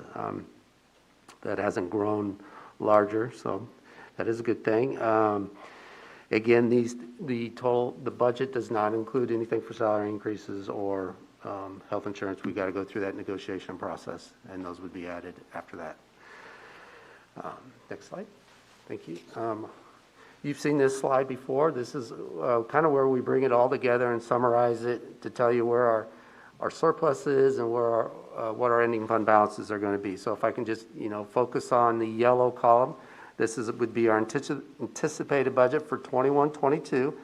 So as of now, we have $5.9 million that we call surplus. So that's funding exceeds the expenditures by $5.9 million. That would leave $25.9 million in the operating balance, and it puts you at about 12.7% of your fund balance. And again, none of these numbers include salary or health. Okay. Next slide. So we wanted to refer back to board policy DBB. We brought the yellow highlight is more reference to the operating funds. We talked about the capital outlay at the April 26th board meeting. So our target was to get into that 10 to 15%. We anticipate being at about 10.5 for the current year, so we would be in that target. 21-22, we'll see where that's at. That'll be part of the negotiation process after that is complete. But right now the budget sits at about 12.7%. And if you recall, we did the DBB policy back in December of 2020, mainly for 3 reasons: cash flow, to cover our monthly expenditures of payroll, which is about $20 million, and then to get a good, maintain our high bond rating. So I'm glad to report that we did maintain our AAA bond rating. So Moody's did their analysis, issued their report, and they continues to be at AAA. One of the reasons, well, one of the things, and I'll quote directly from the report, factors that could lead to a downgrade. And keep in mind, in two years, we're going to sell more bonds, and we'll have to go through this process again. Factors that could lead to a downgrade is the erosion of operating reserves as a percentage of revenue. So erosion obviously means if your operating balances are declining, that would not be favorable for our rating. And it's important to have a good rating, just like when you're buying a house, the better your credit score, the lower your interest mortgage rate. So same for us. The better our rating, the better our bonds, and better we can market them out on the market. And Mr. Arterberry can talk to you a little bit more about that when he comes up during the action items. Next slide. So I'll move to the federal funds. Here's a list of all our title and some ESSER money. Most of them are staying flat. They are preliminary allocations. We won't know the final numbers for probably another month or two. We do know our Title 6B increased to $160,000. I think another thing that came out of the strategic plan was to hire a director of professional development and a coordinator of instructional technology. That is in the Title 2A budget for 21-22. And then that last item is the ESSER 2, which is $10.6 million. We have submitted our application. Hopefully we'll be on the state board's docket for June for approval on that. And then that will open that money up for us to draw down probably in July to August of next year. Next slide. And then this is just, I just wanted to put this slide in because this came directly out of the April 12th board meeting, how we tend to spend those ESSER 2 fund allocations. And if you look at that list, you see a lot of those positions have been added into the budget that I previously mentioned. And then next slide. And so just a little refresher, our mill levy, tonight, a couple of those funds would be in the general fund, which is a state statute to be 20 mills. And then the other is the LOB, which is a supplemental general. Will affect that. Right now, we anticipate our mill levy being slightly under 52, slightly under 1% decrease. So again, that mill levy is not set until October of 2021. And then the last slide is just the budget timeline. We added a date in there that on June 28th, we anticipate coming back to you, presenting to you the revenue neutral mill rate. So this is something new that was passed in the legislative session this spring. Johnson County will calculate that and provide that to us, and we'll present that to you for your approval if we're going to exceed the revenue neutral rate. And then there's a couple steps that we have to go through, and then let the county know by July 20th if we are going to exceed that revenue neutral rate. And then we'll proceed as normal. And I like to, before I take questions, I'd like to thank Allison Starosky, who is out in our audience with the wave. Thank you. She does all this work, and she does a great job at it. Couldn't do it without her. Stand for questions. Okay, let's go on around. We'll start with Ms. Borkman. Do you have some questions for Mr. Knapp this evening? Yes, thank you. It was a very good presentation, Mr. Knapp, so very, very good job. Well, thank you. Did you use the word riveting earlier? I don't know. Yeah. Okay, so I have a question about the base aid. So I believe what I heard you say is that our enrollment numbers we predict and anticipate them to rebound by about 2/3. Is that correct? About 1,000 kids. Okay, great. And I know there's some angst amongst the teachers about if enrollment is down and how that will look for secondary teachers and impact them moving from 6 to 5. I know that there was a line in our budget that we're essentially putting kind of a placeholder for the 6 to 5, but I think to make teachers feel better, this is a priority, correct? regardless of our enrollment? That's correct. And Dr. Schumacher might speak more about it, but he's already well hired quite a few of these to start next year. It's a great question. We're down that road. So we've already committed to that staffing back in February. And so we were in the process of hiring at this point. We're still hiring at this point. The commitment has been that we will get half of our secondary teachers to teaching 5 out of 7 in this first year, and then if all goes appropriately, to get the rest in the following year. Great news. Thank Yep. you. I have another one, but I'll wait. Okay, Reverend Gar? Thank you. So on the slide that's current budget assumptions funding, you had said that we're dropping off the new facilities weighting, that ends in 21. In future years, is that something that can be added back in as we build new facilities, or that's gone completely? It's gone. It's been eliminated out of the statute. Okay. Yep. All right, that's all I had. Mr. Stratton? I have no questions at this point. Dr. Sinclair?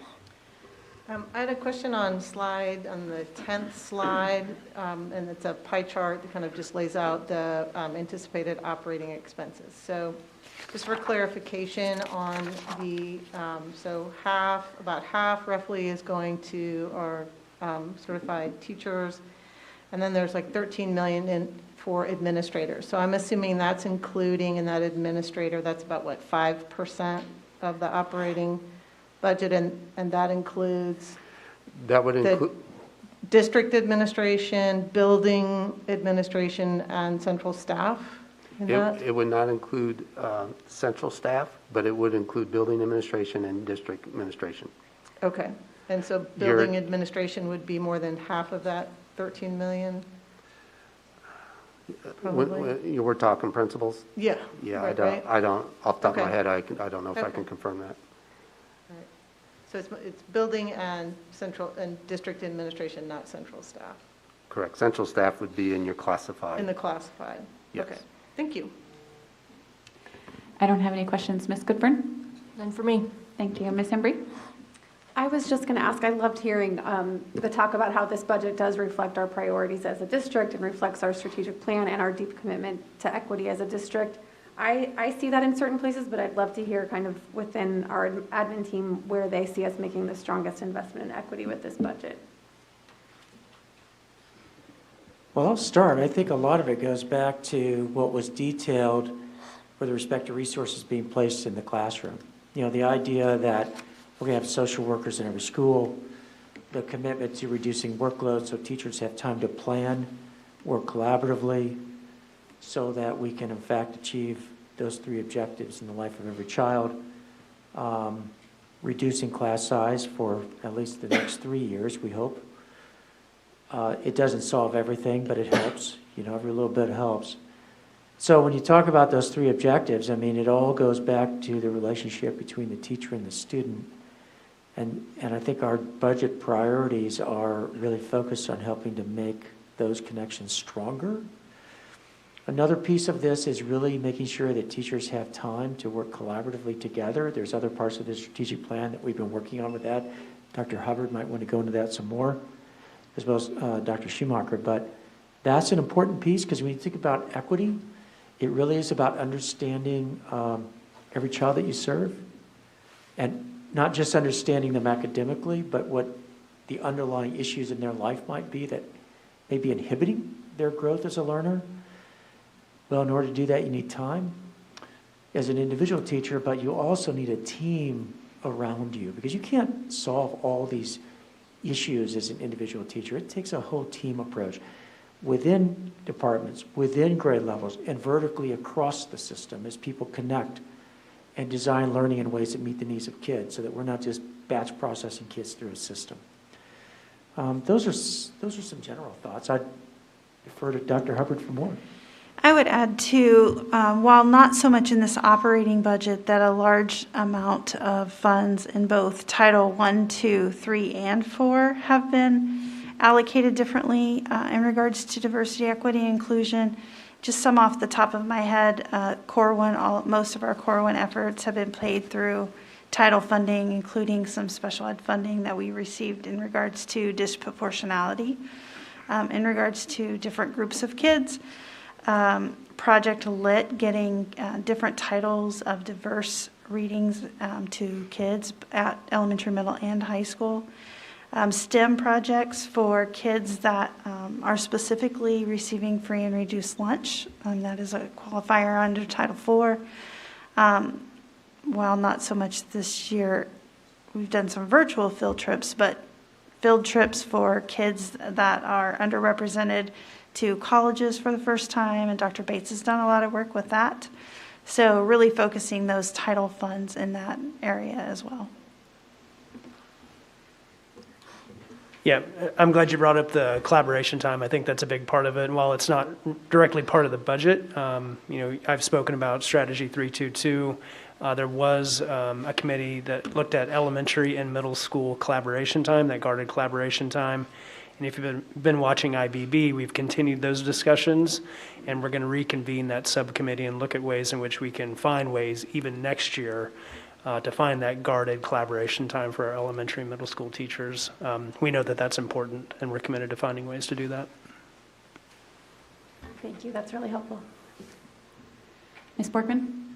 Yeah, just one final question. So this ESSER funding that we're hiring 45.5 much needed positions, I'm excited about it, and I'm also nervous about it because, this money isn't going to last forever. And so I'm wondering how we are structuring these positions so we're not necessarily relying on them long term. Because as we know, 45.5, that's a lot of FTEs. And so I'm so excited, for the next couple of years, but then I'm very nervous when that time limit is up. That's understandable. And one of the things that's interesting about some of these positions, of course, I wasn't here then, but some of these are positions that were lost, that at one point we were able to sustainably fund.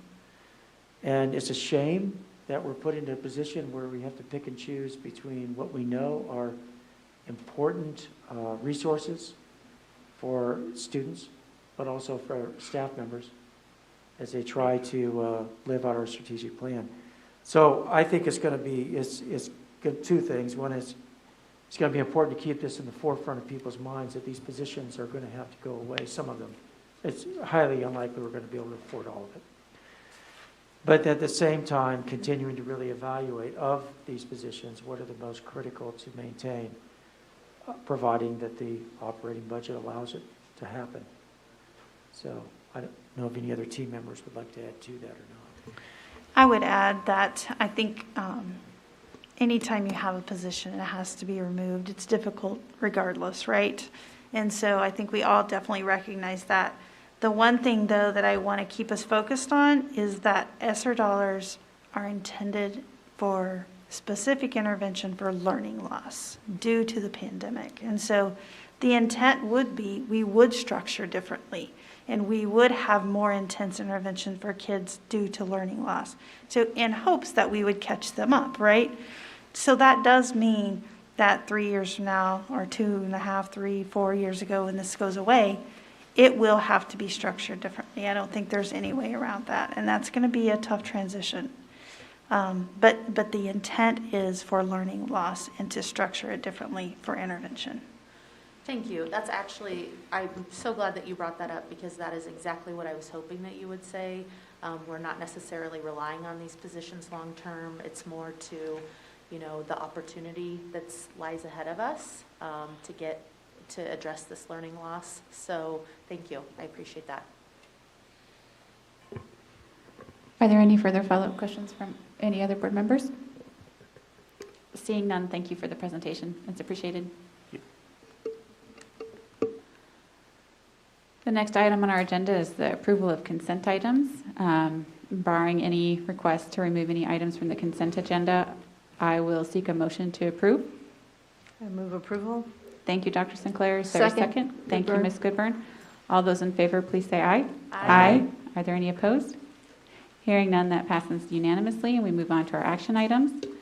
The first action item is item 7.1, approval of the renewal of the NWEA MAP licenses for the 21-22 school year. I'll get a motion in a second. Dr. Fulton can speak to it for just a moment, and then we'll vote. Is there a motion? I move approval, Sinclair. Thank you, Dr. Sinclair. Is there a second? Second, Stratton. Thank you, Mr. Stratton. Dr. Fulton, do you just want to let folks know what this is? Sure. This is a routine item for approval of the NWA MAP academic progress measure that we use with our students. This is particularly in any year, particularly in a COVID year, this has been a really important tool to capture where students are in their learning, and importantly, then help inform what are the next steps that they're going to need to make sure that they are on track for college and career readiness. And that becomes particularly important for students who may be falling behind in their learning or started school well below their grade level peers. So I'd invite Dr. Hubbard to join in with that. I would just add that it is a tool that we use kindergarten through 9th grade. It's given 3 times annually in both reading and math. So Dr. Gruman is here also if we have specific questions regarding MAP, but it is something that we have partnered with the NWEA MAP since 2005. Are there any questions? Hearing none, all those in favor, please say aye.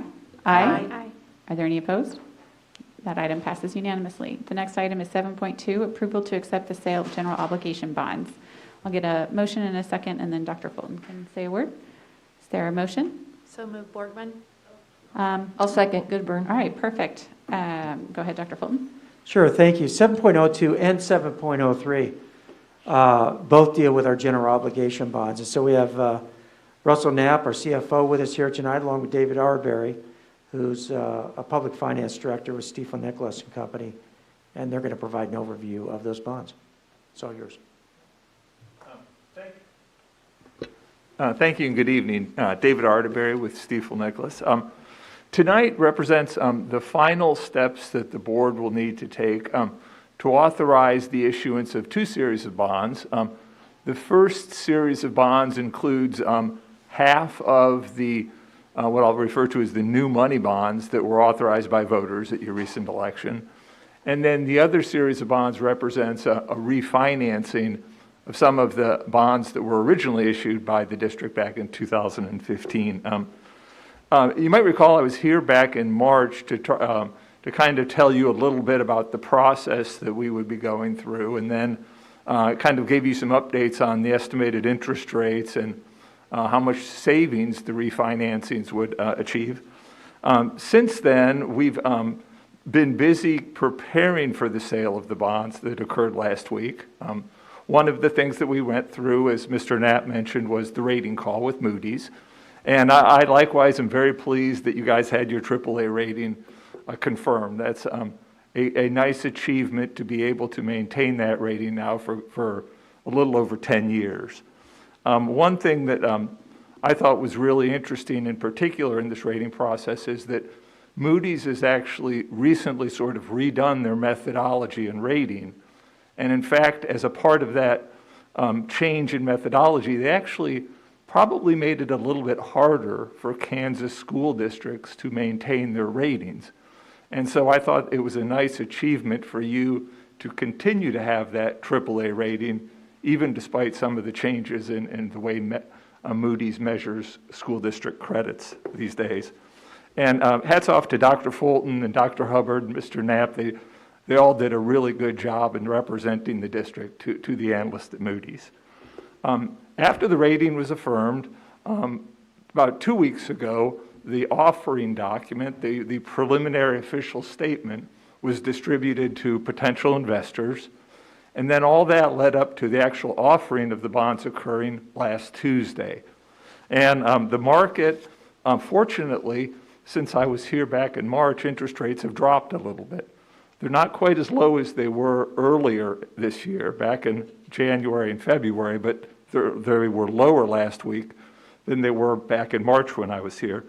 So as a result, the interest rates are a little lower and the savings are a little higher than what we had projected last time. just to kind of give you a summary, the Series 2021A bonds were sold for $157,705,000. That included $132.11 million of bonds for new projects.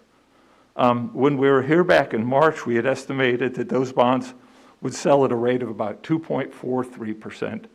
They actually came in at about 2.14%, so almost 0.3 of a percentage point lower than we had estimated. That bond issue also included about $25.7 million of refinancing bonds.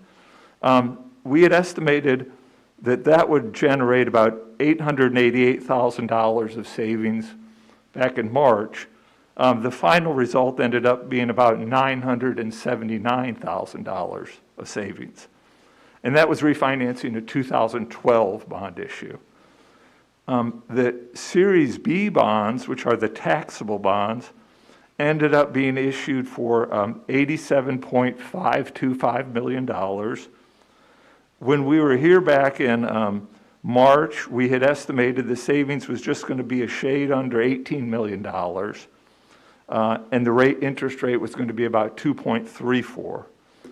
The interest rate ended up at about 2.11%, and the savings ended up being $20,258,000. So obviously really pleased with the results in the offering. And it was kind of an exciting day. Russell sat through the sort of the order period, and some of the bonds sold really well. Some of the bonds didn't sell so well. Adjustments were made to the interest rates until all the bonds were sold. And these rates that I quoted were the final results after all the rate adjustments. So this will really, like I was mentioning, this is the final step needed to issue the bonds. And there'll be two resolutions that you would act upon. That's I think why you have the two separate action items. But obviously before you do that, I'd welcome any questions that you might have about the process or the rating or the markets or the outcome. Are there any questions from board members at this time? Go ahead, Ms. Embry. I'm just curious, I know, Russ, you mentioned that we'll have to go out for a second set of bonds later to complete this 2021 set. Do we know when that is approximately? Does it depend when we use all this money? Like, when does that happen? We're anticipating it to be spring of '23, but it also would depend more on the construction, how far we made in the construction progress, how much cash flow we still have with the current bond proceeds. Thank you. I'm not seeing any further, there it is, Mr. Stratton. Sure, just one quick one, and that is, in the first series, it was $157 million, and then you broke it down into $132 million for the new, and then $25 million for the refinance.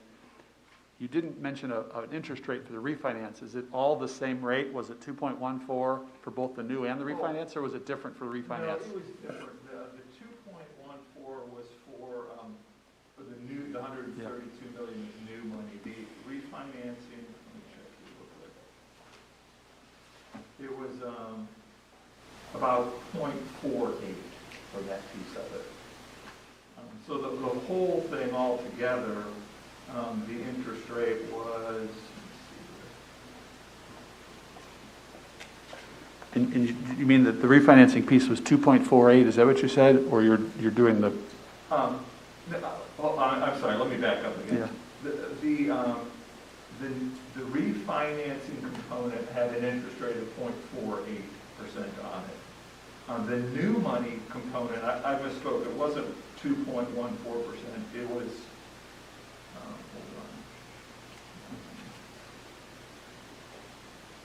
it was 2.19%. Okay. So all in, when you blend the two together, it's 2.14. Okay, and the reason the refinancing is so low is because it's just short-term remaining? It only goes out 5 years, Right. yeah, and the rest of the issue goes out 20 years. Right, thank you. Are there any further questions? Seeing none, we'll have our vote. All those in favor, please say aye. Aye. Are there any opposed? Passes unanimously. The related item 7.3, I'll seek a motion for approval in a second. Move approval, Goodburn. Thank you, Ms. Goodburn. Second, Sinclair. Thank you, Dr. Sinclair. Dr. Fulton and our speaker, are there additional items we need to know specifically for this vote? Is there anything additional? No, the only thing I would mention is that as a result of the extra savings that was received through the refinancing and the low interest rate on these bonds, I think the district is in a good position. I don't know what interest rates will be like in 2 years, or do I know what will happen to your assessed valuation in 2 years. But I think you're putting yourself in a very good position to be able to add on all of this debt and still keep your mill levy at or possibly even below what was told to voters earlier. Well, that's excellent news. Thank you. Are there any questions with regards to that comment?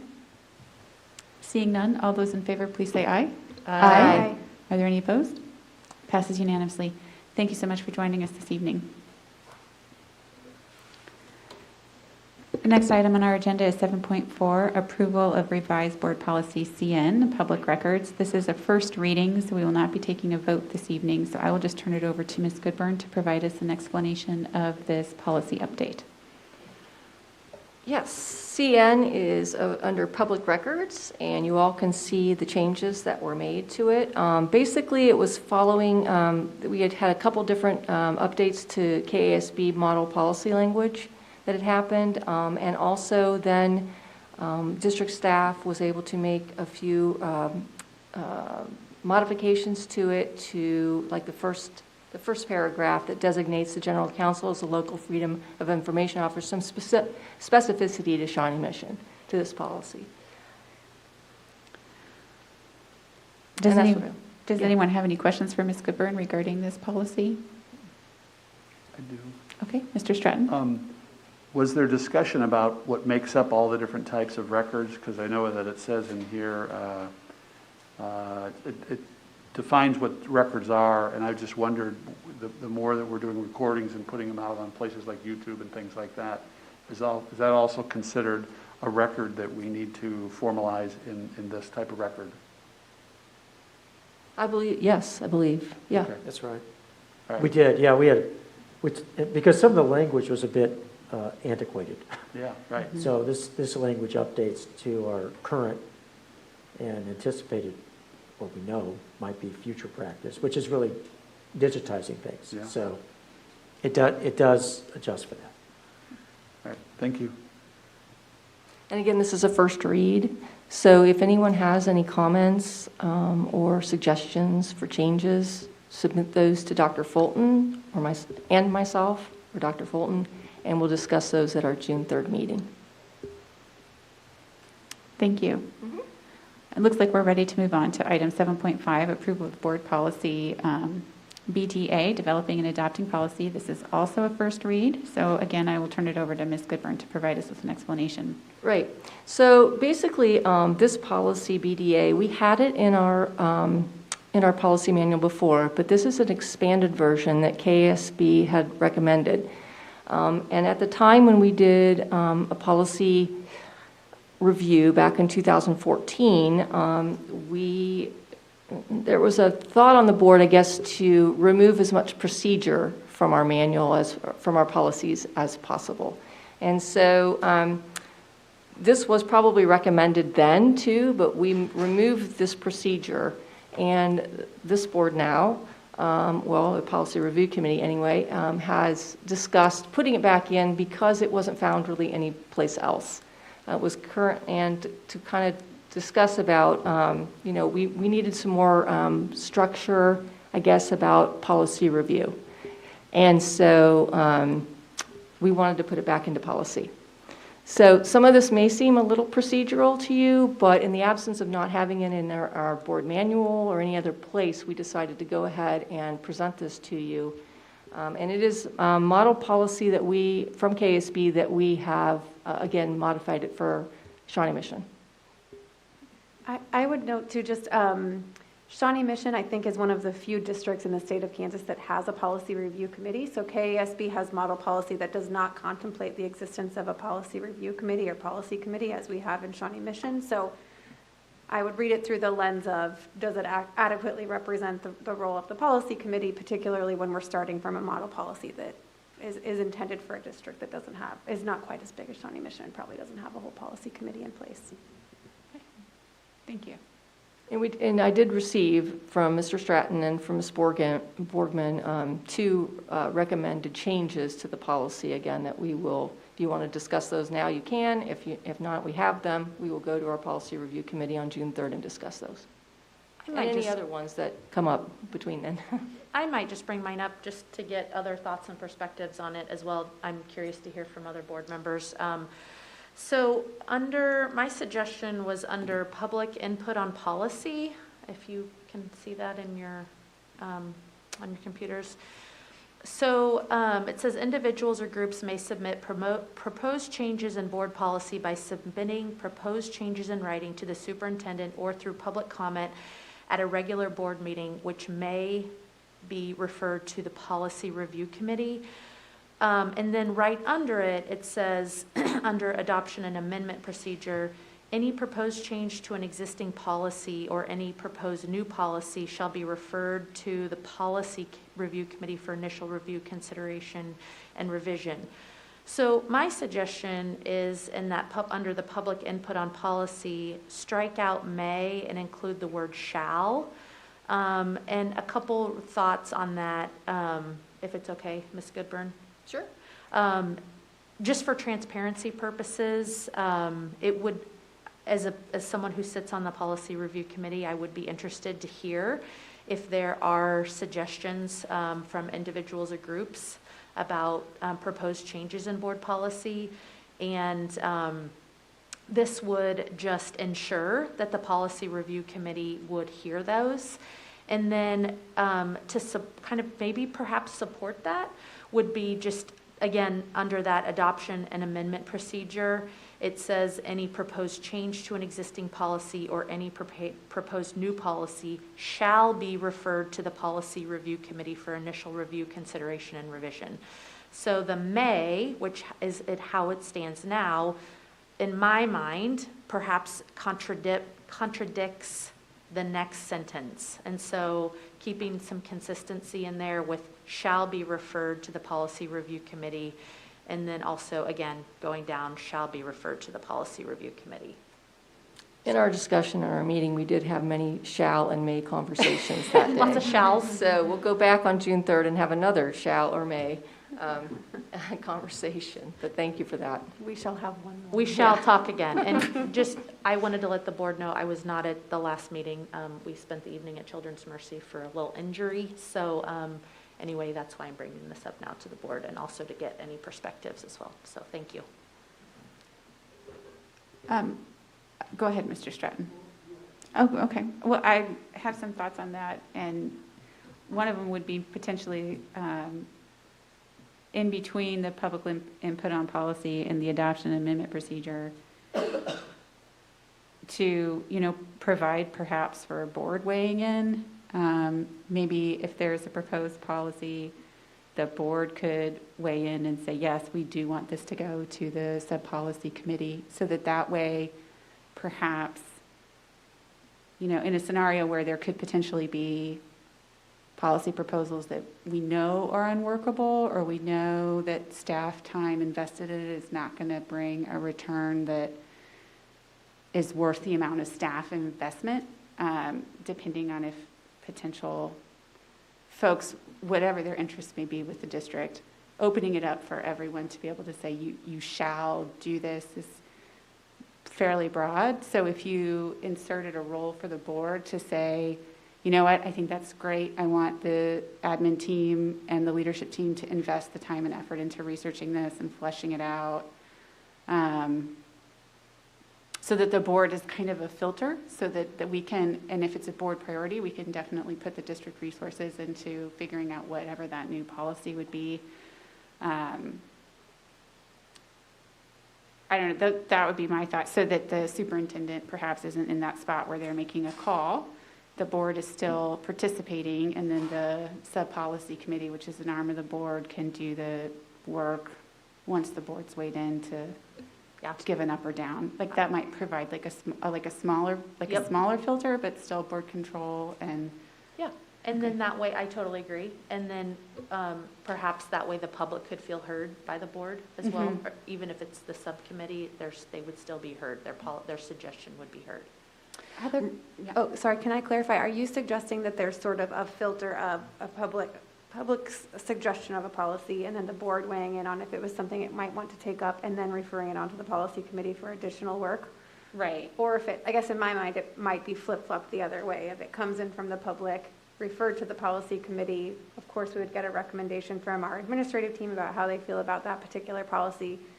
And then the policy committee, as a sort of subset of the board, would, to some extent, gatekeep what gets to the board so that we could really make sure that they're workable. I guess it's a question in my mind of where the filter comes in, which. Well, I think we probably need more than one filter because we don't want the board doing the work of the policy committee. The reason you guys are doing all of that work is because you can dig deep and get information from legal and from KSB so that when you're coming to the board with something, we know that it's already been vetted by you guys. I guess what I'm thinking about in terms of board resources, both board members' time and the resources of the district, if there's a policy suggestion that on its face, everyone thinks that is not necessarily something we would be supportive of anyway, so I don't know that we want to spend administrative resources or sub-policy committee resources on it. Like an initial, plus it puts the board as a layer to say, if there's ever a question whether or not we're interested in a policy, the board is saying, no, we're interested in this policy. We want the sub-policy committee to look at it. Does that make sense? So my comments will add to that. Go for it. Add. So I'm having a little bit of a deja vu with our conversation around public input, constituent services as it relates to when we receive correspondence. And so humor me as I go through the same example and say, I'm going to get my funnel back out. And so I'm thinking about all of this in terms of what the funnel looks like. And I wish I had the graphics to support it, so my hands are just going to have to do. And so anytime any input or suggestions for a policy review, adjustment, addition, I would like to figure out a way that we can have a funnel that we put it in the top, knowing that at the bottom, the board votes on it. So that's the only thing we know for sure is at the end, the board votes on it. So now what we're talking about is those steps in between to get there. So at the end, I'd like for this to be able to describe that process where it goes in the top and how it gets funneled through. I'm going to layer this piece into it too. In the drafting of the policy, it currently states that the superintendent shall draft all recommendations, policy changes, including new policy recommendations. The superintendent will involve appropriate staff, patrons, and students revising the policy. I'm going to chop that into two pieces and kind of bifurcate it for this funnel that's going through. Because my belief is that there's a very important role for the superintendent to play, and then there's still one that the board needs to play when it comes to policy. So the suggested language that I provided to the policy committee to consider would be to clarify that the superintendent shall draft all recommended policy changes related to the delivery of educational services within the district. And that's my term. I don't know if there's a better term, but it has to do with providing what we're here to do, and that is high-quality public education. I don't know that any of us claim that's our expertise. But we do have a role in that the superintendent, I'll go forward, the Board of Education shall draft all recommended policy changes related to overall governance and oversight of the operations of the school district, including new policy recommendations. So I think we still have our oversight hat that we need to keep as we continue to think about the funnel, and then also the governance role. I think ultimately I would have a tough time envisioning a scenario where a future superintendent 20 years from now would look at this and say, well, I'm going to reconfigure the role of the board based on the governance processes within this. I think that's still one that we as a board need to hang on to, our own governance. And I'm not going to read from the book, but the book that I use all the time is this Improving Board Governance, and it's called a balanced governance approach. And so that's exactly what I'm trying to do, is figure out, okay, with this funnel, you put it in the funnel, whose role is whose in order to begin this process of drafting policy. So I'll pause there because this is the first reading, but I put that back in the hands of this review committee to think about that maybe there's this little divider in that funnel that says, well, this is clearly educational services, it's not the role of this board. Superintendent, staff, they deal with that one. But if there's a governance or something else, then maybe that's one that needs to start with the policy review committee and legal, and then work with the superintendent. I'll stop there.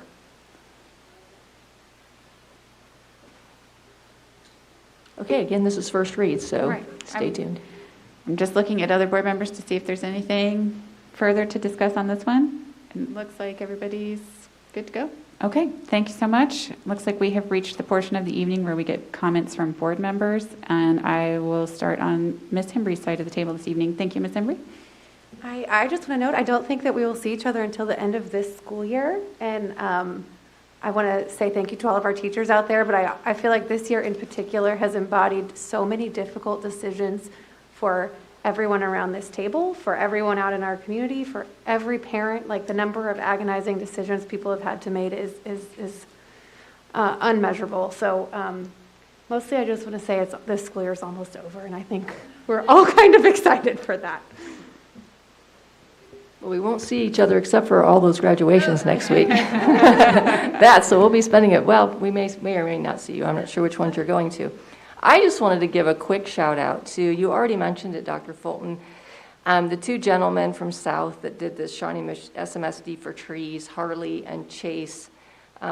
It looked like an extraordinary effort that was just a brainchild that they came up with, a project for NHS. But what I thought was so fantastic about it was I donated to it, and I didn't go plant my tree. I just left it up to them, and I didn't even tell them where to plant my tree. I didn't care anywhere. And I got an email on Saturday evening, I think, a picture of, this is the follow-through, a thank you, a picture of where they planted my tree, where it was, and a thank you from Harley, I believe. I just thought that was just extraordinary effort on his part to come back and tell a donor who, I trusted them to plant my tree, but to actually send that email with a picture of the kids planting it on Northwest Campus, and I now know where it is, so I'll go visit my tree. I told him that, and I just thought that was fantastic. So I just wanted to just say what a great job they did with this program, and I hope that it continues. They got lots of donations from individuals and businesses as well, and I hope that this is something that sticks, because it seemed to be a really great project. I wanted to give a shout out to the Shawnee Mission North area for selecting their new mascot, the bison. That was a long process that everybody went through, and the kids, as a parent in the North area, I thought it was somehow really funny and appropriate that the top two picks, one was the buffalo and one was the bison. And it's my understanding, based off of talking to students at the North area, that there was some folks who felt like buffalo was the way to go because the 3 syllables that could replace Indian in the chants really readily, and it would be really simple. And then there was some folks on Team Science that said bison is what's native to Kansas, and so you can't go with buffalo. But I loved that the top picks were basically still the same mascot because the North area community was so in tune on that particular symbolism. So I'm really proud of the students that did the work to bring the issue to the board and then put together everything to vote on it, and I'm really looking forward to seeing it roll out. I can't wait to get some new spirit wear with the new mascot. So just a shout out to the North community, and very much looking forward to graduations this year. There's nothing better than seeing those kids walk across the stage, and I think we all are in need of seeing that, the excitement and the fun for that. So looking forward to that, and I'll turn it over to Dr. Sinclair. I'll just add it was fun to see Sue Chipman being recognized and still being connected to a teacher when I was a student. So. Just a quick summary to say that I appreciate all the time and energy that's taking place that isn't seen, and that is trying to figure out each of the steps to navigate the continued steps in this pandemic. The folks around this table and so many within the district are spending an incredible amount of time and energy, and I got to say sometimes it's even emotional energy, continuing to navigate this. So on behalf of myself, I'll say thank you for all of the time that's spent on that. None of these answers are easy. We are taking an incredible amount of input. I even go as far as to start watching discussions online from other districts, just trying to figure out how this stuff is being navigated, looking for other examples, because there's no textbook on this. And so the more we can get input, including the input tonight, it is helpful. It's impassioned, but it is helpful. And so I want to recognize that is our elected role, is to continue trying to navigate this as best we can. And with this team, I think we are doing a very good job. So thank you. And I just want to say to the teachers and administrators and other staff out there, I know there's a couple weeks left of school and emotions are running high. We heard some of them here this morning or this evening in this room. But I hope that the last couple of weeks that people can continue to offer grace to each other. We have talked about that this whole year of just, I appreciate what Dr. Fulton said earlier in this meeting about wearing a mask is a way to care for other people. And that used to be something that we all kind of accepted. And now I think emotions are running high. And so I just am hopeful that the teachers and administrators and staff that have done so much this year and still have a few more days with the students left, I hope that they're good days. And I hope that parents and students give teachers some grace, some patience, and some appreciation for all they've been through this year, and that we can end this year on a high note, because it has been such a hard year for all of us. I know better days are ahead, but I'm hoping that this school year ends well for all of our staff.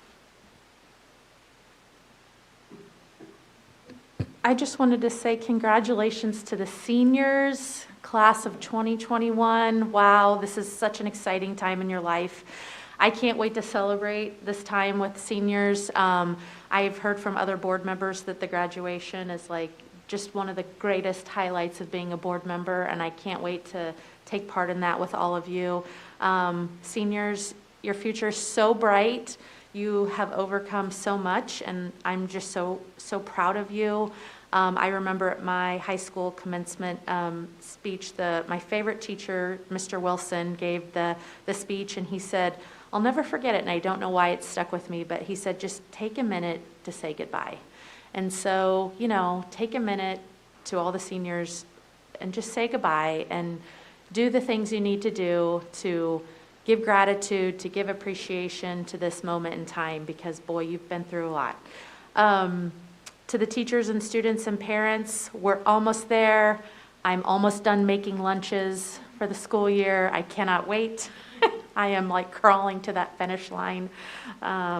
I think my kid got a half a bag of chips today. I don't know. And then today's my son's 15th birthday, so I'm so excited to go home and celebrate with him. I have a bundt cake in the car that I hope hasn't melted. So anyway, thanks.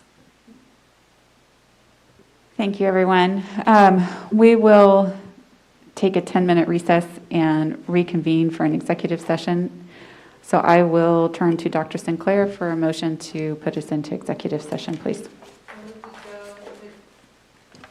I move we go into executive session to discuss negotiations pursuant to the exception for employer-employee negotiations under COMA, and the board will reconvene. 30 minutes.